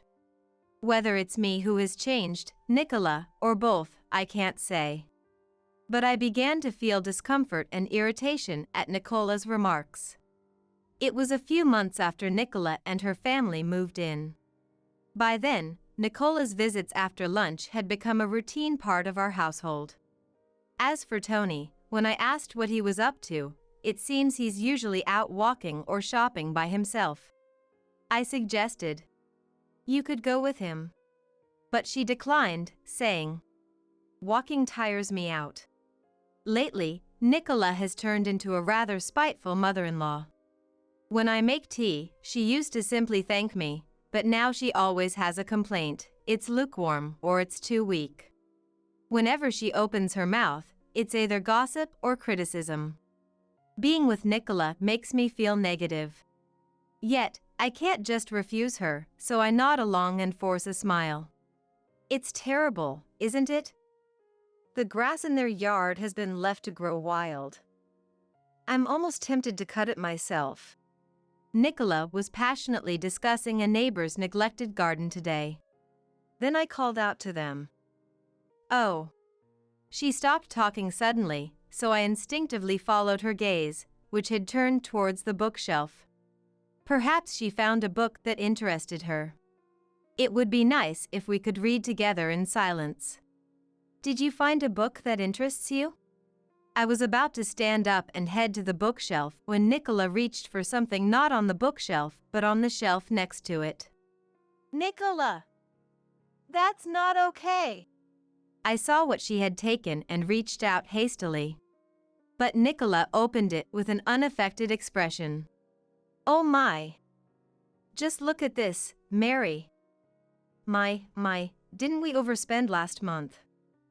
Look at this electricity bill. It's twice what we pay at our house." Nicola was looking over our household budget book as if it were a gossip magazine. "Please stop! Give it back!" I said, snatching it away, and Nicola laughed. "No need to panic. It's just that, Mary, you seem a bit bad at saving, aren't you?" Poor Sam, having a wife who can't save money. "You should try a little harder, okay?" I could feel my face getting hot. The cover and spine clearly labeled it as a household budget book. Yet, the audacity to open someone else's budget book was unbelievable. And sweets, too. I love sweets as well, so I understand. But a wife who can't save shouldn't be entitled to sweets, should she? Nicola went on to criticize me for spending too much on groceries and unbelievable electricity bills. Then bragged about how good she is at saving. After a while, she seemed satisfied and left. After Nicola's departure, I was so frustrated that I couldn't stop crying. The stress might have been building up. I just can't take it anymore. I cried until Sam came home. Mom's words don't have to bother you. I know it's hard. I'm really sorry. I'll tell her not to come over anymore. Thanks, I appreciate it. After being comforted by Sam, I felt a bit better and decided to discuss something else. It was about the electricity bill. Just like Nicola pointed out, it was high. There hadn't been any changes, yet the bill had suddenly spiked these past few months. I was concerned, but dealing with Nicola had distracted me. Sam looked at the electricity bill and frowned. This is definitely strange. Yeah, isn't it? The next bill is coming soon, right? If it's still odd, we should contact the power company. A few days later, a bill arrived for over $1,300, more than double the usual. We hurriedly decided to have the power company come and check.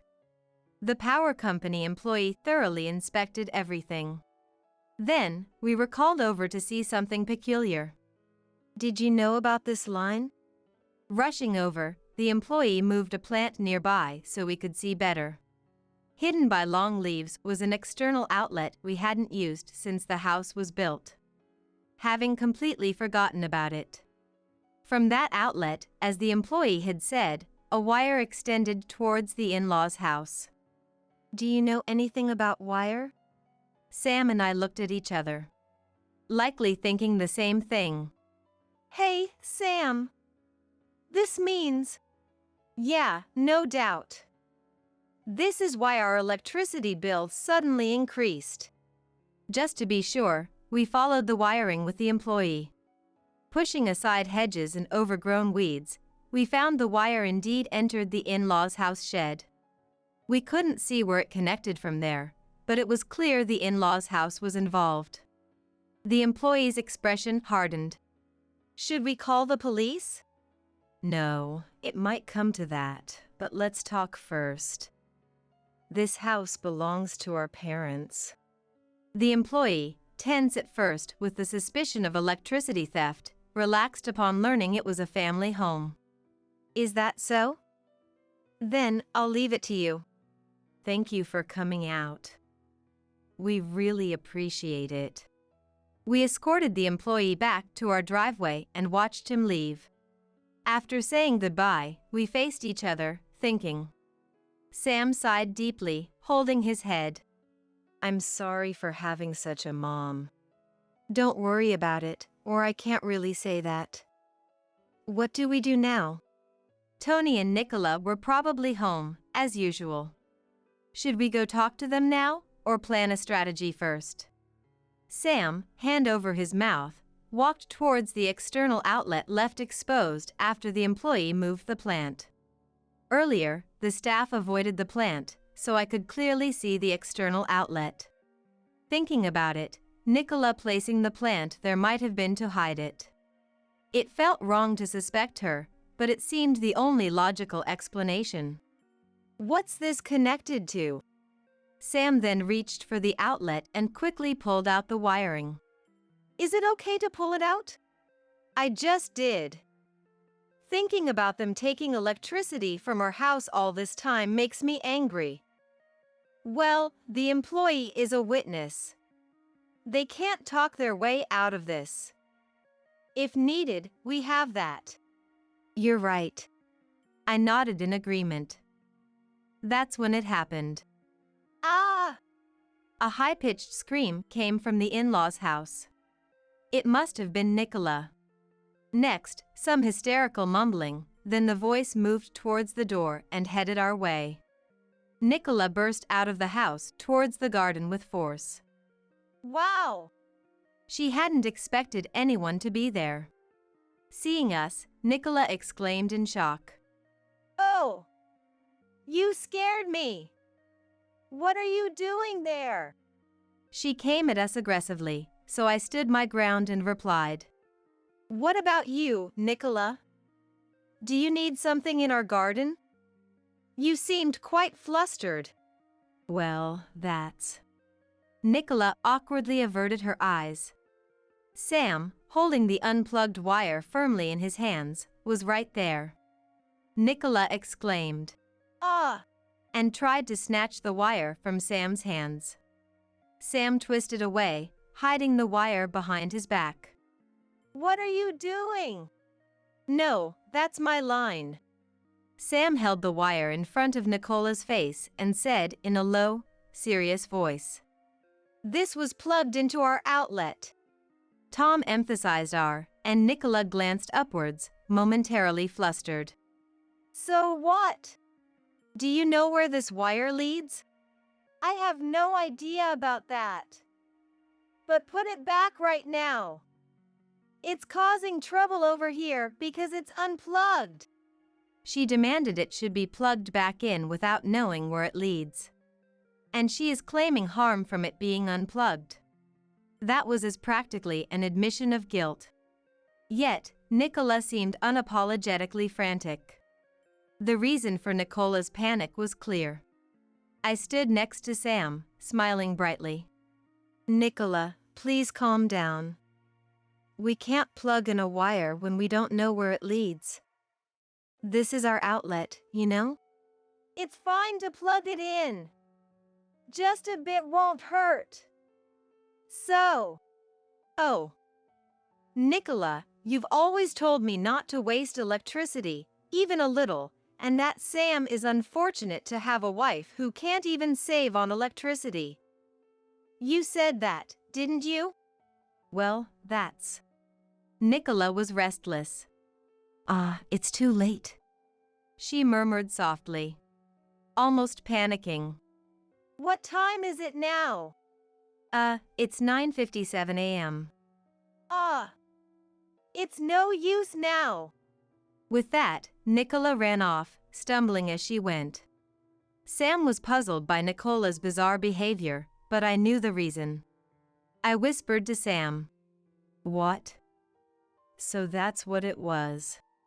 Maybe if we wait at home, they'll come by eventually? Sounds like it. Sam threw the wire down, and we headed back inside. A few minutes later, there was a sound at the door, followed by the doorbell. It was Nicola. I unlocked the door and opened it. Hello, Nicola. About earlier. Shut up! Move!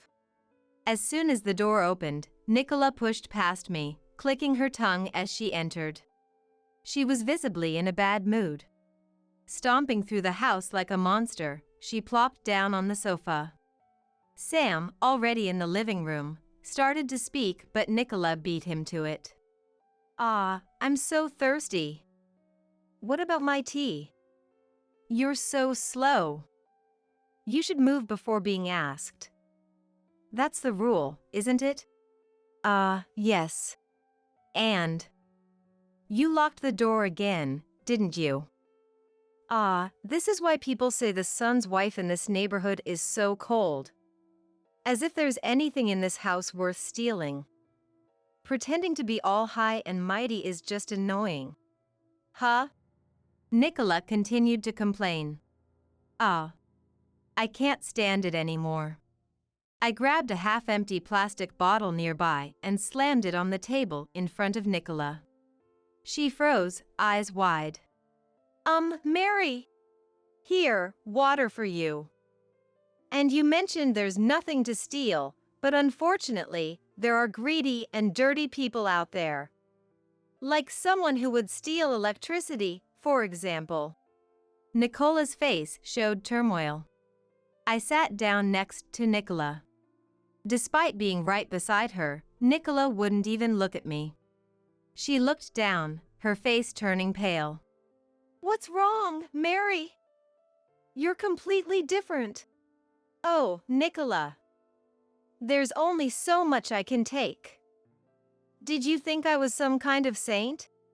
I tried to lighten the mood with a joke, but Nicola looked as if she had encountered a demon rather than a deity. Nicola looked at Sam for help, but he just shook his head silently. Nicola had no allies, with an angry daughter-in-law beside her and Sam. As there was no one inclined to help nearby, Nicola's next move was predictable. I'm sorry. I just remembered something. I have to go now. You're not going anywhere. I pressed down on Nicola's shoulder as she tried to stand up from the sofa. Nicola's rear sank back into the sofa. Mary! Really today? You were the one who said you were thirsty, weren't you, Nicola? Surely you're not saying you can't drink my water? After making such a fuss, that wouldn't make sense, would it? Nicola, with tears in her eyes, reached for the plastic bottle but was stopped by Sam. Nicola looked relieved, but I didn't actually want to make her drink the leftover water. The real issue was yet to be addressed. When did you start stealing our electricity? Stealing? What an awful thing to say! But the fact is, the wiring plugged into our outlet was leading to your house, wasn't it? Nicola tried to speak several times, searching for an excuse, but couldn't find any that would work. There was no way to talk her way out of this situation. All that was left was for Nicola to admit and apologize. I thought that was going to happen, but it seemed luck smiled on Nicola for a moment. The doorbell rang, and when I checked, Tony was there. Is Nicola here? It seemed Tony had gone out for a bit and came back to find the door unlocked, the TV on, but Nicola missing, so he was worried. Tony! Nicola cried for help as if reinforcements had arrived. Tony was confused by Nicola's unusual state. Then, Sam explained everything from the beginning. After thinking for a moment, Tony slowly said, Isn't there some mistake here? It's hard to believe at first that his wife was secretly stealing electricity from his son and daughter-in-law's home. So, who did the wiring? Do you expect me to believe a stranger came and connected our houses? Tony crossed his arms and pondered again. Then he agreed. Well, we should probably go and see it. And stood up. But Nicola tried to stop him, flustered, but Tony asked Sam to show him to the outlet. The wire ran into a shed where it wasn't visible. After checking, Tony came back pale-faced and immediately made Nicola apologize. I'm sorry. Truly, I am. Nicola silently looked down. Like a child. According to Tony, the wiring was connected via an extension cord to a battery and Nicola's computer. The battery was bought when they moved in. She was advised to charge it during cheaper, nighttime rates, and using it during the day was cost-effective. Nicola had been doing exactly that. Initially, it was just that, but then she started plugging in her computer and other appliances since there were free sockets on the extension cord. Eventually, she used our electricity day and night. Nicola justified her actions by saying it was more cost-effective.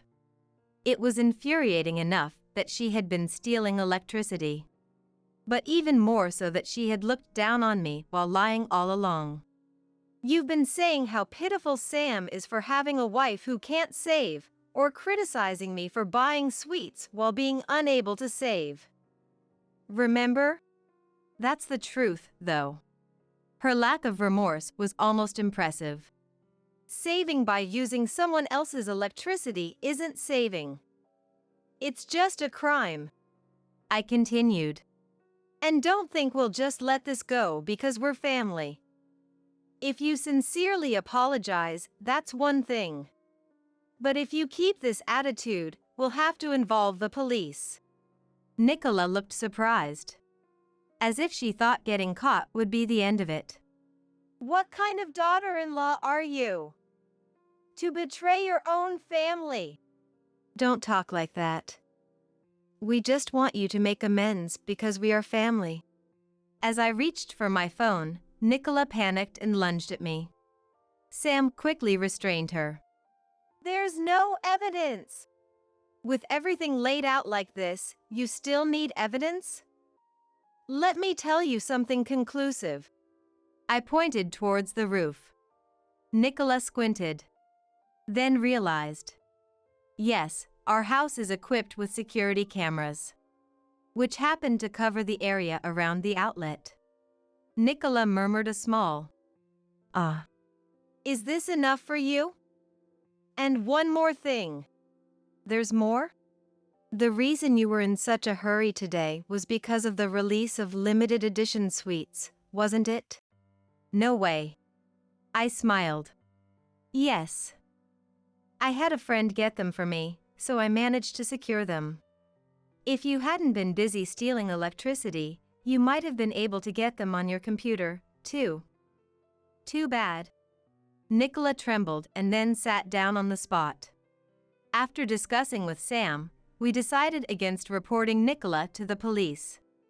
She had admitted to it, and we had evidence, but it was too much hassle, and being family, it might get brushed off.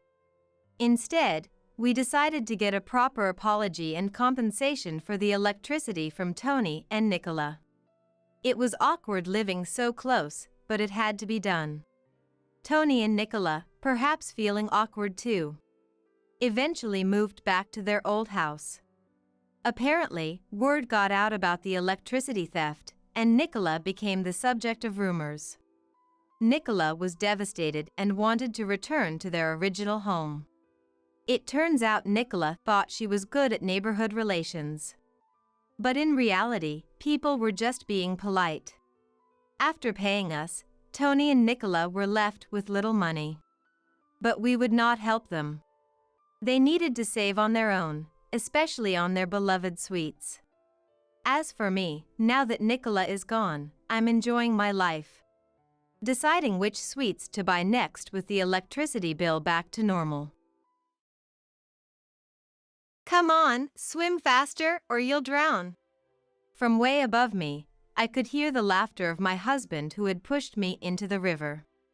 I had broken both my legs a month ago. There was no way I could swim. As I desperately struggled to keep from sinking in the cold water, my husband said something. Hearing that, all the patience I had been holding on to felt foolish. My name is Isabella. I'm a 26-year-old office worker. I have a husband, Joe, who is 34 and also an office worker. Though we're a few years apart, his vast life experience has been a support to me in many ways. Joe and I met at work, where he was my boss. Initially, Joe made the first move, but I was drawn to him for his competence and leadership in various situations. Our relationship smoothly progressed to marriage. Working for a company with branches nationwide, I transferred to a different branch after getting married, feeling nervous yet fulfilled in my new environment. As a dual-income couple, we shared household chores. This company is ideal for me, eager to learn everything I can here, making studying indispensable even amidst a busy schedule. Joe also worked late, which motivated me to do my best. Being in the same company, we could easily understand what the other was working on and share daily events, making conversations with Joe very enjoyable.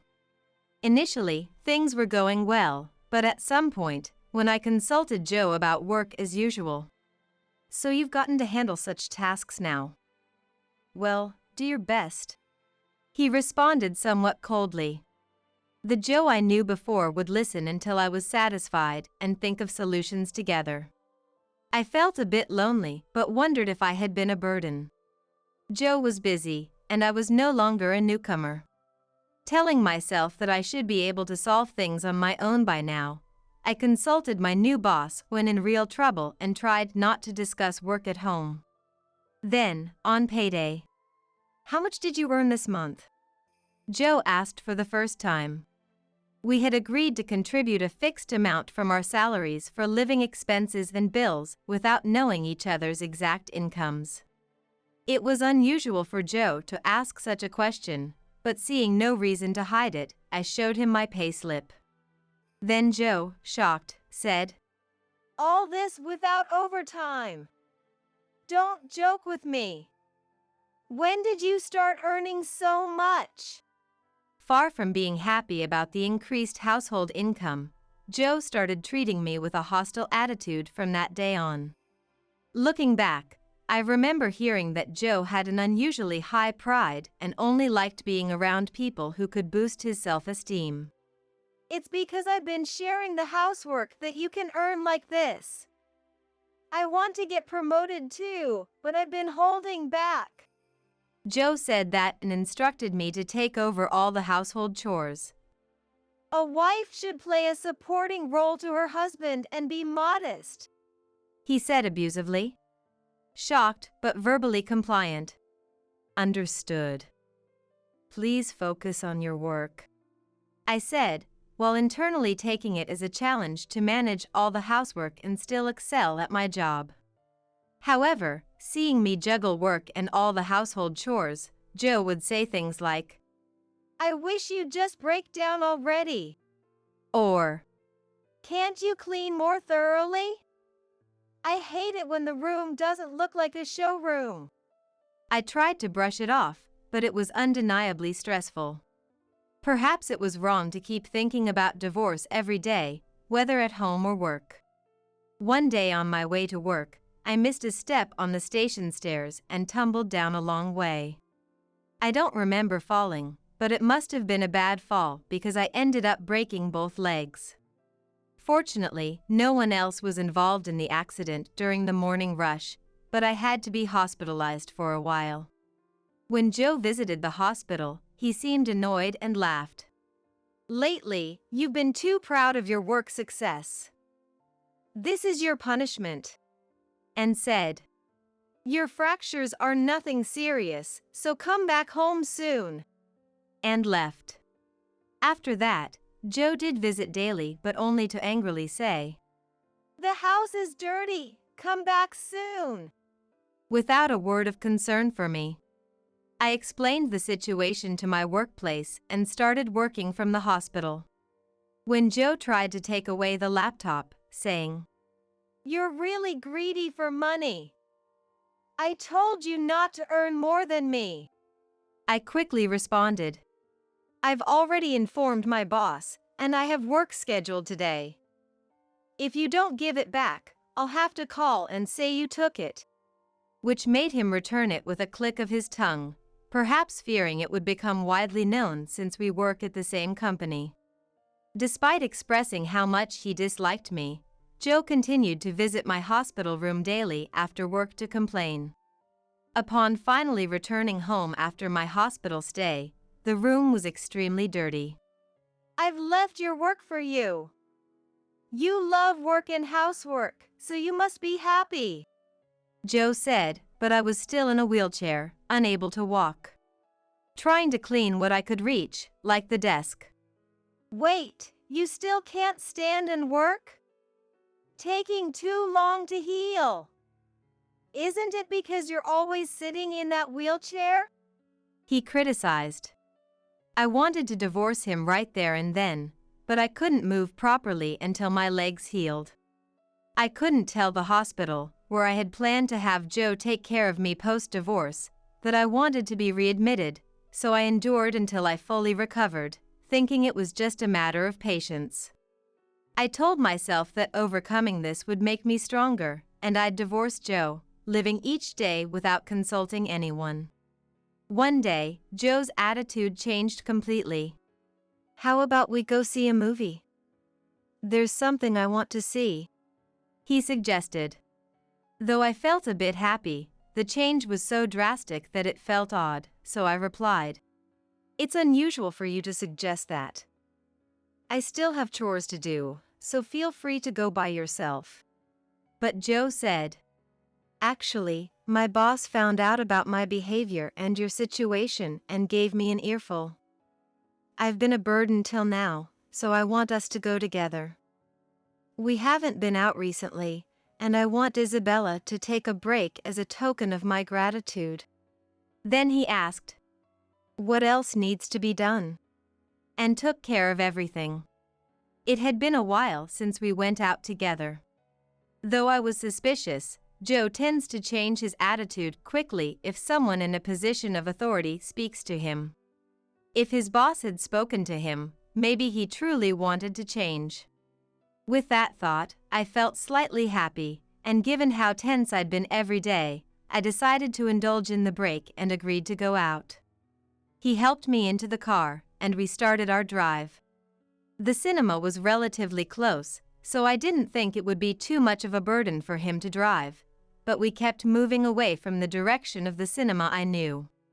Curiously, I asked, "Isn't the cinema in that direction?" Joe replied with a smile. "The local cinema wouldn't feel special, right? I thought we'd go to a bigger one today." Feeling reassured, I let Joe take the lead and soon fell asleep in the car, tired from the daily grind. "We're here." Joe's voice woke me up, and we were at a deserted river, with no cinema in sight. Confused, I asked, "What's going on?" Joe said, "The weather's nice. How about we take a commemorative photo?" and grabbed my arm tightly, trying to pull me out of the car.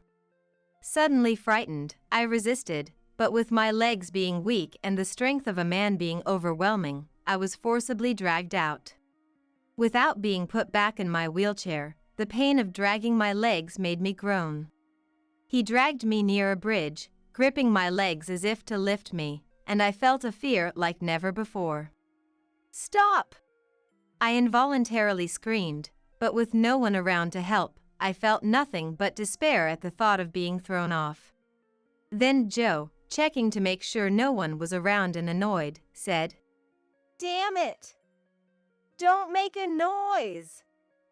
It'll be trouble if someone calls the cops," and forcefully pushed me into the river. It happened in an instant. Unlike in dramas, I didn't see the face of the person pushing me or my life flash before my eyes. I just fell into the river. In an instant, not understanding what had happened, I looked up from the river, desperately asking for help from Joe while angry, but he said, "Better swim fast or you'll drown. Don't be mad just because you fell into the river. Maybe you need a little hardship, huh?" And then he tried to leave. I pleaded, "Please help me. I'll do anything you say from now on." Even though I didn't mean it, I thought it was the only way to be saved.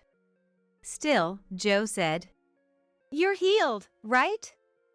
Swim back home," and laughed, then left without trying to help, drove away in his car.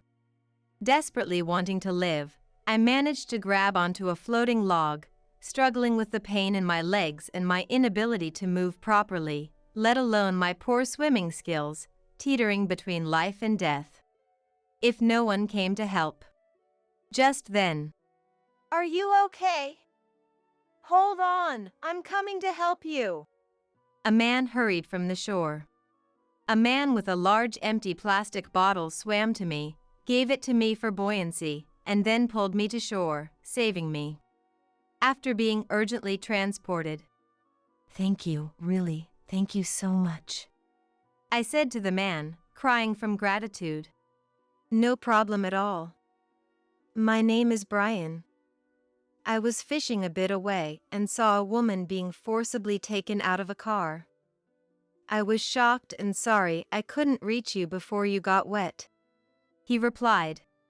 Despite everything happening so quickly from being pulled out of the car to being pushed into the river, I was grateful for his help. "Not at all. You saved my life." I expressed my thanks. After sharing with Brian and the doctor about Joe's usual behavior at home and what happened this time, both were outraged and immediately reported it. The next day, to witness Joe's arrest, Brian and I went home together. I was still not fully healed, so I was in a wheelchair. The police were waiting for Joe as he returned home from work. Seeing me and Brian, Joe looked between us and mockingly said, "Did you have an affair and get in trouble with the police?" Your life is over. Laughing. Confused by his absurd conclusion, the police said, What are you talking about? We're here to take care of you. And handcuffed Joe. Joe, yelling, said, What did I do? Who is this guy? Explain. Trying to grab me even as the police restrained him.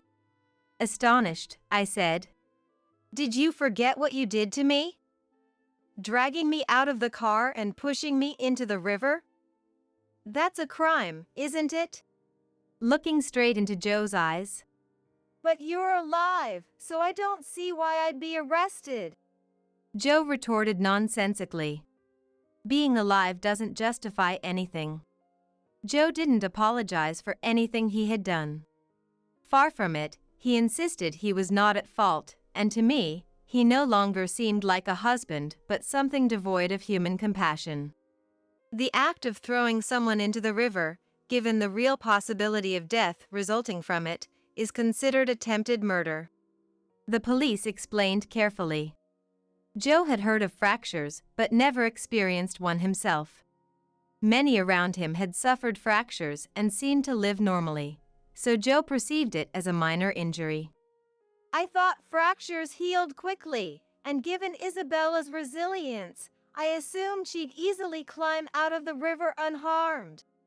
Joe argued, claiming his arrest was an overreaction. He also assumed my absence from home was due to my reluctance to do housework, maintaining his innocence. Then, Brian, who had been silent till now. All I've heard is you justifying your actions. It seems you're not concerned about Isabella's injuries. From what I witnessed, your indifference is unbelievable. He spoke up. Joe scoffed. You claim to have seen the scene, but there was no one there, was there? Do you have proof you were present? To which Brian countered, showing Joe a video. There's plenty of evidence. Though taken from a distance, it clearly captured Joe dropping me into the river. When I arrived, Isabella was nearly drowning, teetering on the edge of life and death. You wouldn't have seen, having left after dropping her. It's hard to tell from above, but the current was strong. Brian continued. From the bridge, it might have seemed deserted, but the shore had people like me fishing, or couples jogging, surprisingly many witnesses. They all provided evidence for Isabella. Brian proudly showed Joe the videos. Joe's face visibly paled as if in a cartoon. This was taken by another couple. As someone with a loved one, I find this unforgivable. They insisted you must pay for your actions. Brian silenced Joe. Frustrated and unable to retort, Joe could only glare at us. Seeing him, I said, Showing this in court will certainly demonstrate the malice in your actions. Finally conceding. I'm sorry. Joe apologized. He pleaded, Please, I have a job. Spare me the arrest and the trial. But I realized his apology was only out of fear of his company finding out. Unforgiven, we proceeded to trial. Upon hearing of the trial, Joe protested. I apologized. What more do you want? I'll fight this in court. I won't let you have her way. His outcry didn't deter me. I was determined to see the trial through. With decisive evidence in hand and Brian's support, I was able to calmly face Joe to the end. Joe insisted that fractures were minor injuries that everyone around him recovered from easily, attempting to depict me as lazy, but no one was swayed. I had been discharged from the hospital to continue rehabilitation at home, as explained by the doctor, not because I was fully healed. Joe's attempt to diagnose me without medical expertise only garnered sympathy for me from everyone present. The judge, after viewing the evidence I brought, handed down a swift prison sentence without probation to Joe, citing the maliciousness of his actions. Even after the verdict, Joe refused to give up. The judge and police are all deceived. Is she even really fractured? If so, her suffering seems like an act. And Stop this nonsense and just obey me like before. What happened to you, Isabella? he ranted. To which I quietly responded, "The one who is wrong here is you." Joe's continued slander worsened the judge's impression, extending his sentence, as he inflicted more pain upon himself through his actions. Finally, everything ended, and I was free from Joe through divorce, feeling both exhausted and relieved. The more I put effort into my work, the more Joe used to get angry in the past.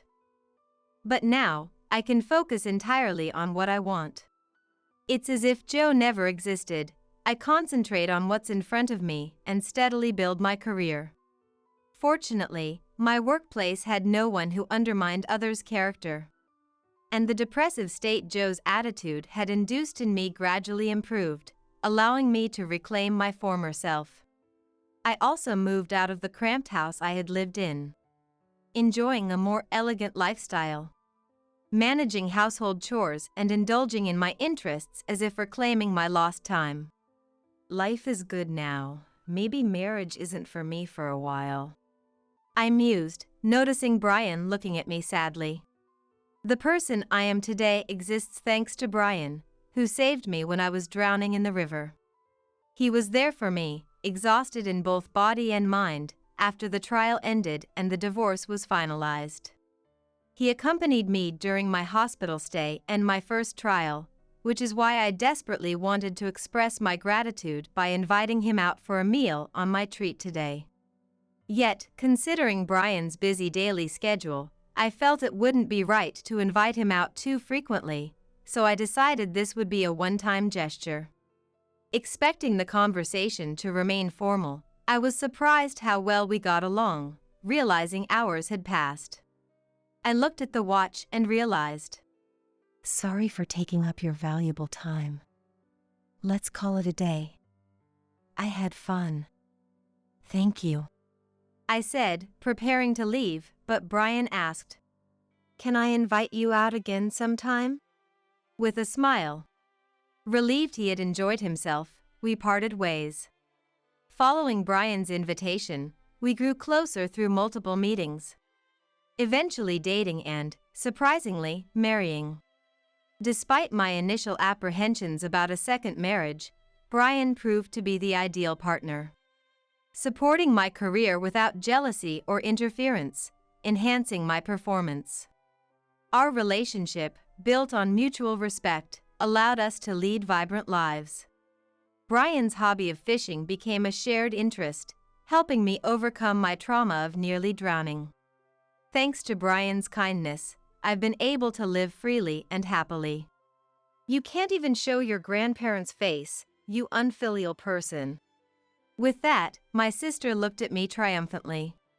It's been 5 years since I got married, and while taking care of my father at my parents' home, I've been undergoing fertility treatments. My sister got married and was blessed with a child within 6 months. 2 months into her pregnancy, she returned to our parents' home for the birth. When I point out that my sister does nothing around the house, she coldly snaps back at me. Since you're useless because you can't have children, at least be useful to me. My name is Johanna, I'm 35 years old. I live with my husband Andrew, and my sister Camilla, taking care of our father, Richard. Andrew and I got married 5 years ago, and we've been struggling to have children, currently undergoing fertility treatments. Camilla also got married and lives in a condominium with her husband, William, who is often away on business trips, leaving her alone at home a lot. Claiming it was for early birth preparation, she moved in with us, where Richard and my husband and I live, 2 months into her pregnancy. Our mother passed away early from illness, so Richard raised Camilla and me by himself.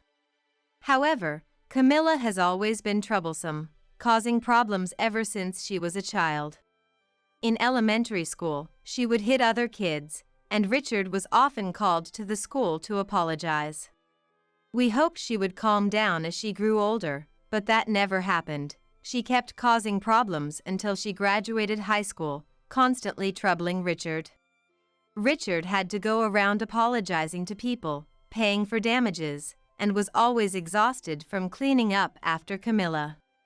Feeling sorry for Richard, I helped around the house as much as I could, cooking and doing laundry, so that he could have a bit of rest. Putting ourselves last, Richard devoted himself to raising us. I wanted to ease Richard's burden, so I studied whenever I had the chance. My hard work paid off, and I was able to attend a prestigious university and land a job at a major company. Now, I work remotely while taking care of Richard. Camilla, who moved in with us a month ago, does not do any housework and doesn't care for Richard, despite the trouble she caused him. Instead, she says, "Hey, big sis, isn't today's dinner too plain? I'm pregnant, so I need nutrition. Make a more luxurious dinner tonight. Oh, and polish my shoes before I go out." She treats me like a housekeeper, ordering me around. My sister, having become pregnant before me, thinks she has the upper hand. Why don't you take care of your own things for once? I was stressed out by Camilla's inactivity.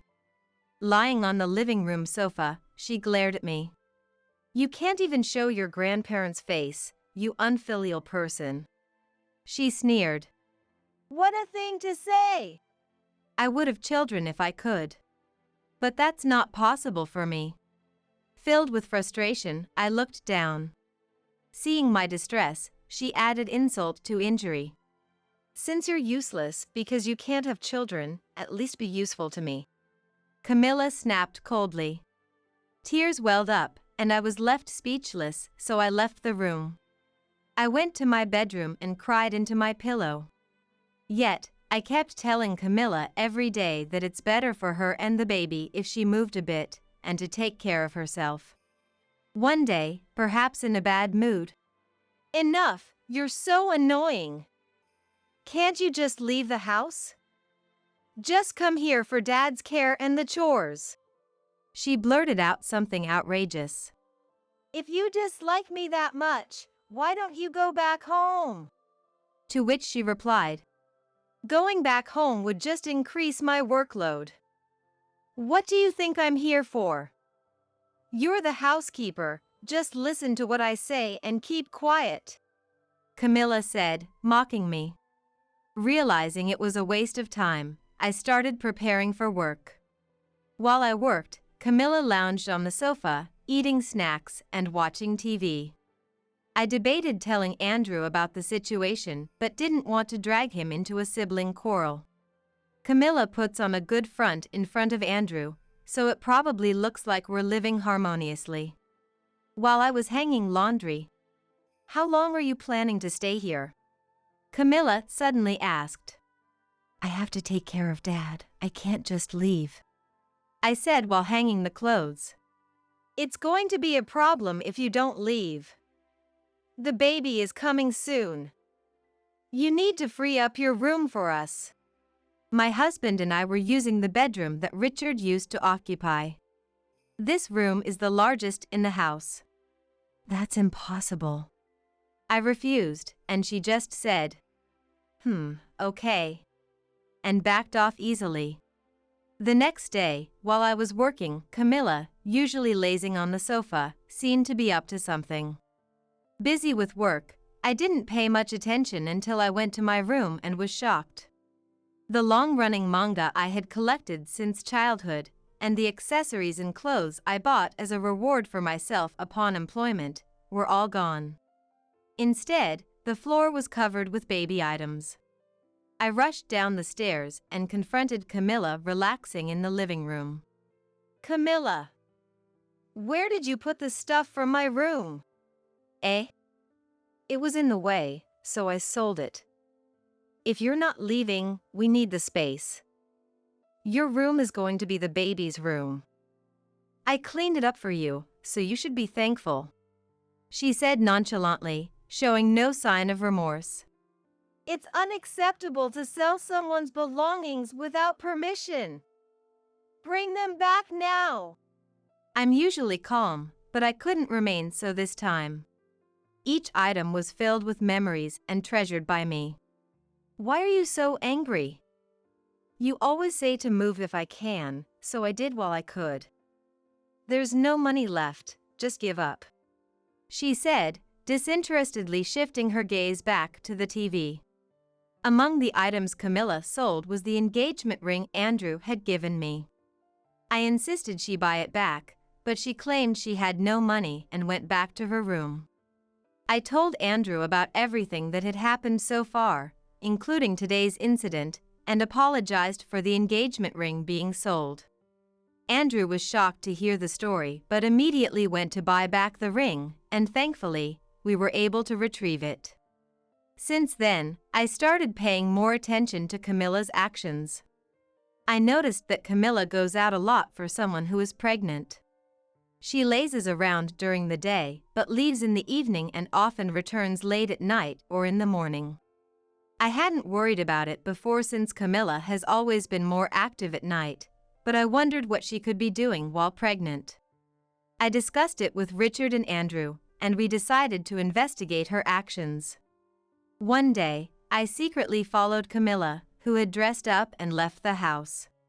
She walked confidently, as if she knew exactly where she was going, and entered a busy downtown area. She stopped in front of a hotel and waited for someone. A man arrived, and it was clear he wasn't William. I had suspected something, but seeing them enter the hotel arm in arm confirmed my fears. I immediately contacted William. When I told him about Camilla's affair, he was shocked, having thought she had come back home early for the birth, but he quickly hired a detective agency to investigate. William reported the investigation results to us while Camilla was out. The investigation confirmed Camilla's affair. Moreover, from conversations between Camilla and her lover, Johnny, it was revealed that the child Camilla was carrying was Johnny's. Hearing the report, Richard turned pale and, in tears, "William, my foolish daughter has done something terrible. She's ruined her life. I don't know how I can ever make amends." He apologized to William. Richard, please don't apologize. I'm angry at Camilla, not at you. We may be family, but we are different people. It's my fault for not seeing her true nature. Camilla betraying such a man of character was beyond foolish. We agreed to gather on Saturday when Camilla would be home, and then we adjourned. Saturday. The sound of the front door opening echoed. I'm sorry for intruding. William appeared in the living room. William, you didn't say you were coming today. What's up? The baby's gotten quite big, hasn't it? Camilla, rubbing her belly, smiled and spoke to William, oblivious that he knew everything. Camilla, is the child in your belly really mine? William asked Camilla without changing his expression. What are you saying? Are you accusing me of cheating? Camilla angrily retorted to William's words. Camilla, I know everything. The child is Johnny's, isn't it? I had a detective agency investigate, so lying is pointless. I can't continue a marriage with someone who cheats. Let's get a divorce. William spoke calmly and matter-of-factly. Camilla, panicking, tried to pretend she knew nothing. William, what are you talking about? The child in my belly is yours. We're not getting a divorce. Camilla denied it, but William placed the photos from the detective agency of Johnny and her on the table.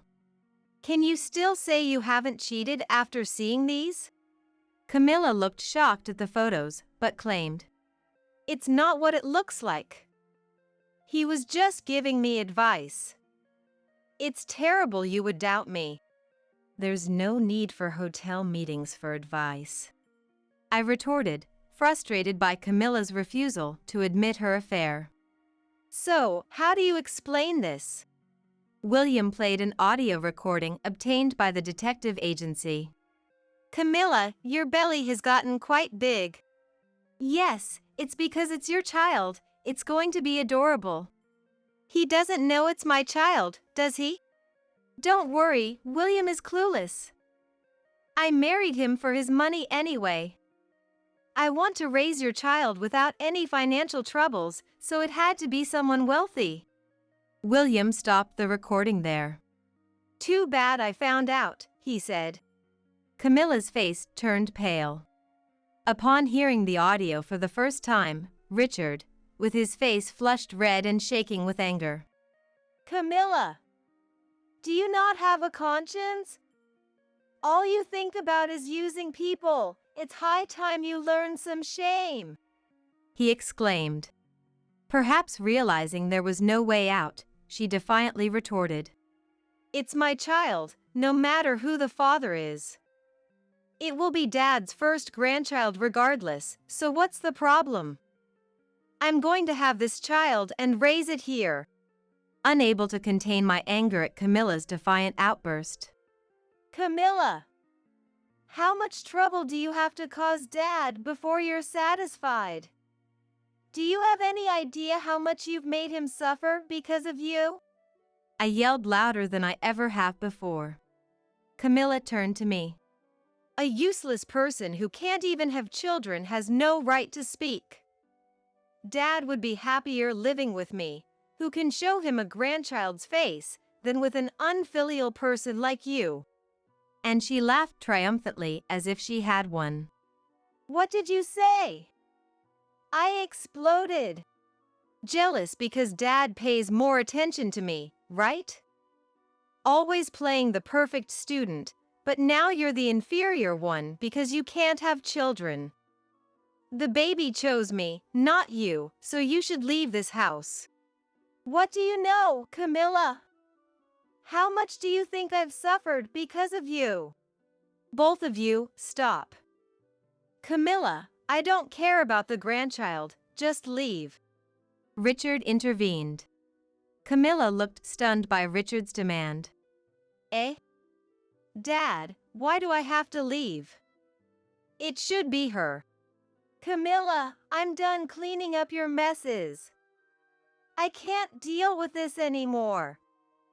I don't care about seeing the grandchild. Just leave within a week. Camilla couldn't accept Richard's words. That's cruel. Dad, are we not family? And with that, she began to cry.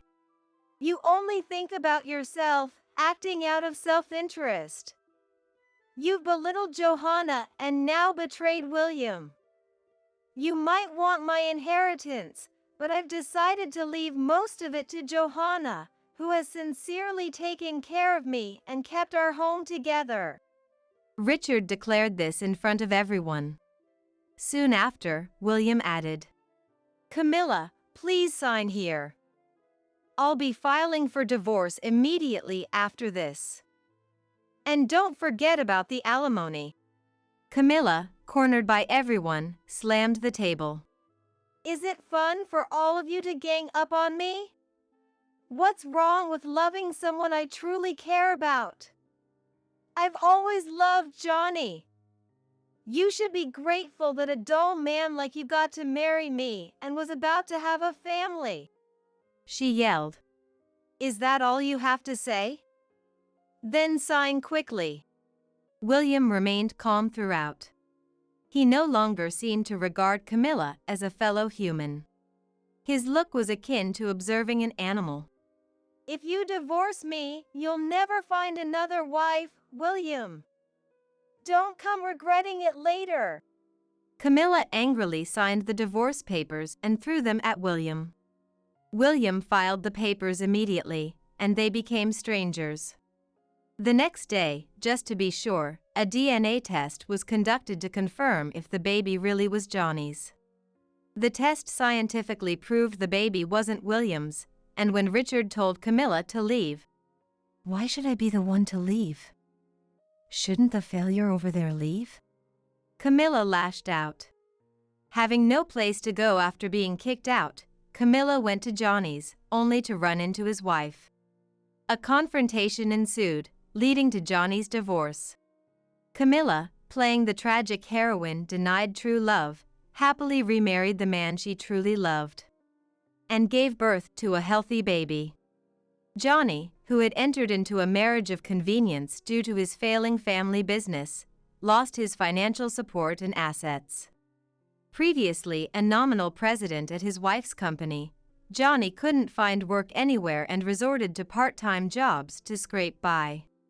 Camilla and Johnny, living in a cheap apartment with shared toilets and no bath, struggled with living expenses due to alimony payments to Johnny's ex-wife and William. Constant financial stress led to frequent arguments, and despite wanting a divorce, neither could afford to leave, resulting in a loveless marriage. Where did their true love go? Camilla struggled daily with odd jobs, part-time work, childcare, and household chores. Unaccustomed to housework, the home was always a mess. Camilla, who had always lived lavishly on others' money, now wore old clothes and an apron, a stark contrast to her former stylish self. Despite their hardships, both put effort into parenting. I returned to a peaceful life, taking care of Richard. I occasionally keep in touch with William, who I worried might become distrustful of women. However, he reconnected with his first love at a reunion and is now in a serious relationship. The day William told me he had a girlfriend, I received another piece of joyful news. Our continued fertility treatments were successful, and we were expecting a child. Actually, twins. We shared the news with Richard, and now the three of us eagerly await the arrival of our babies.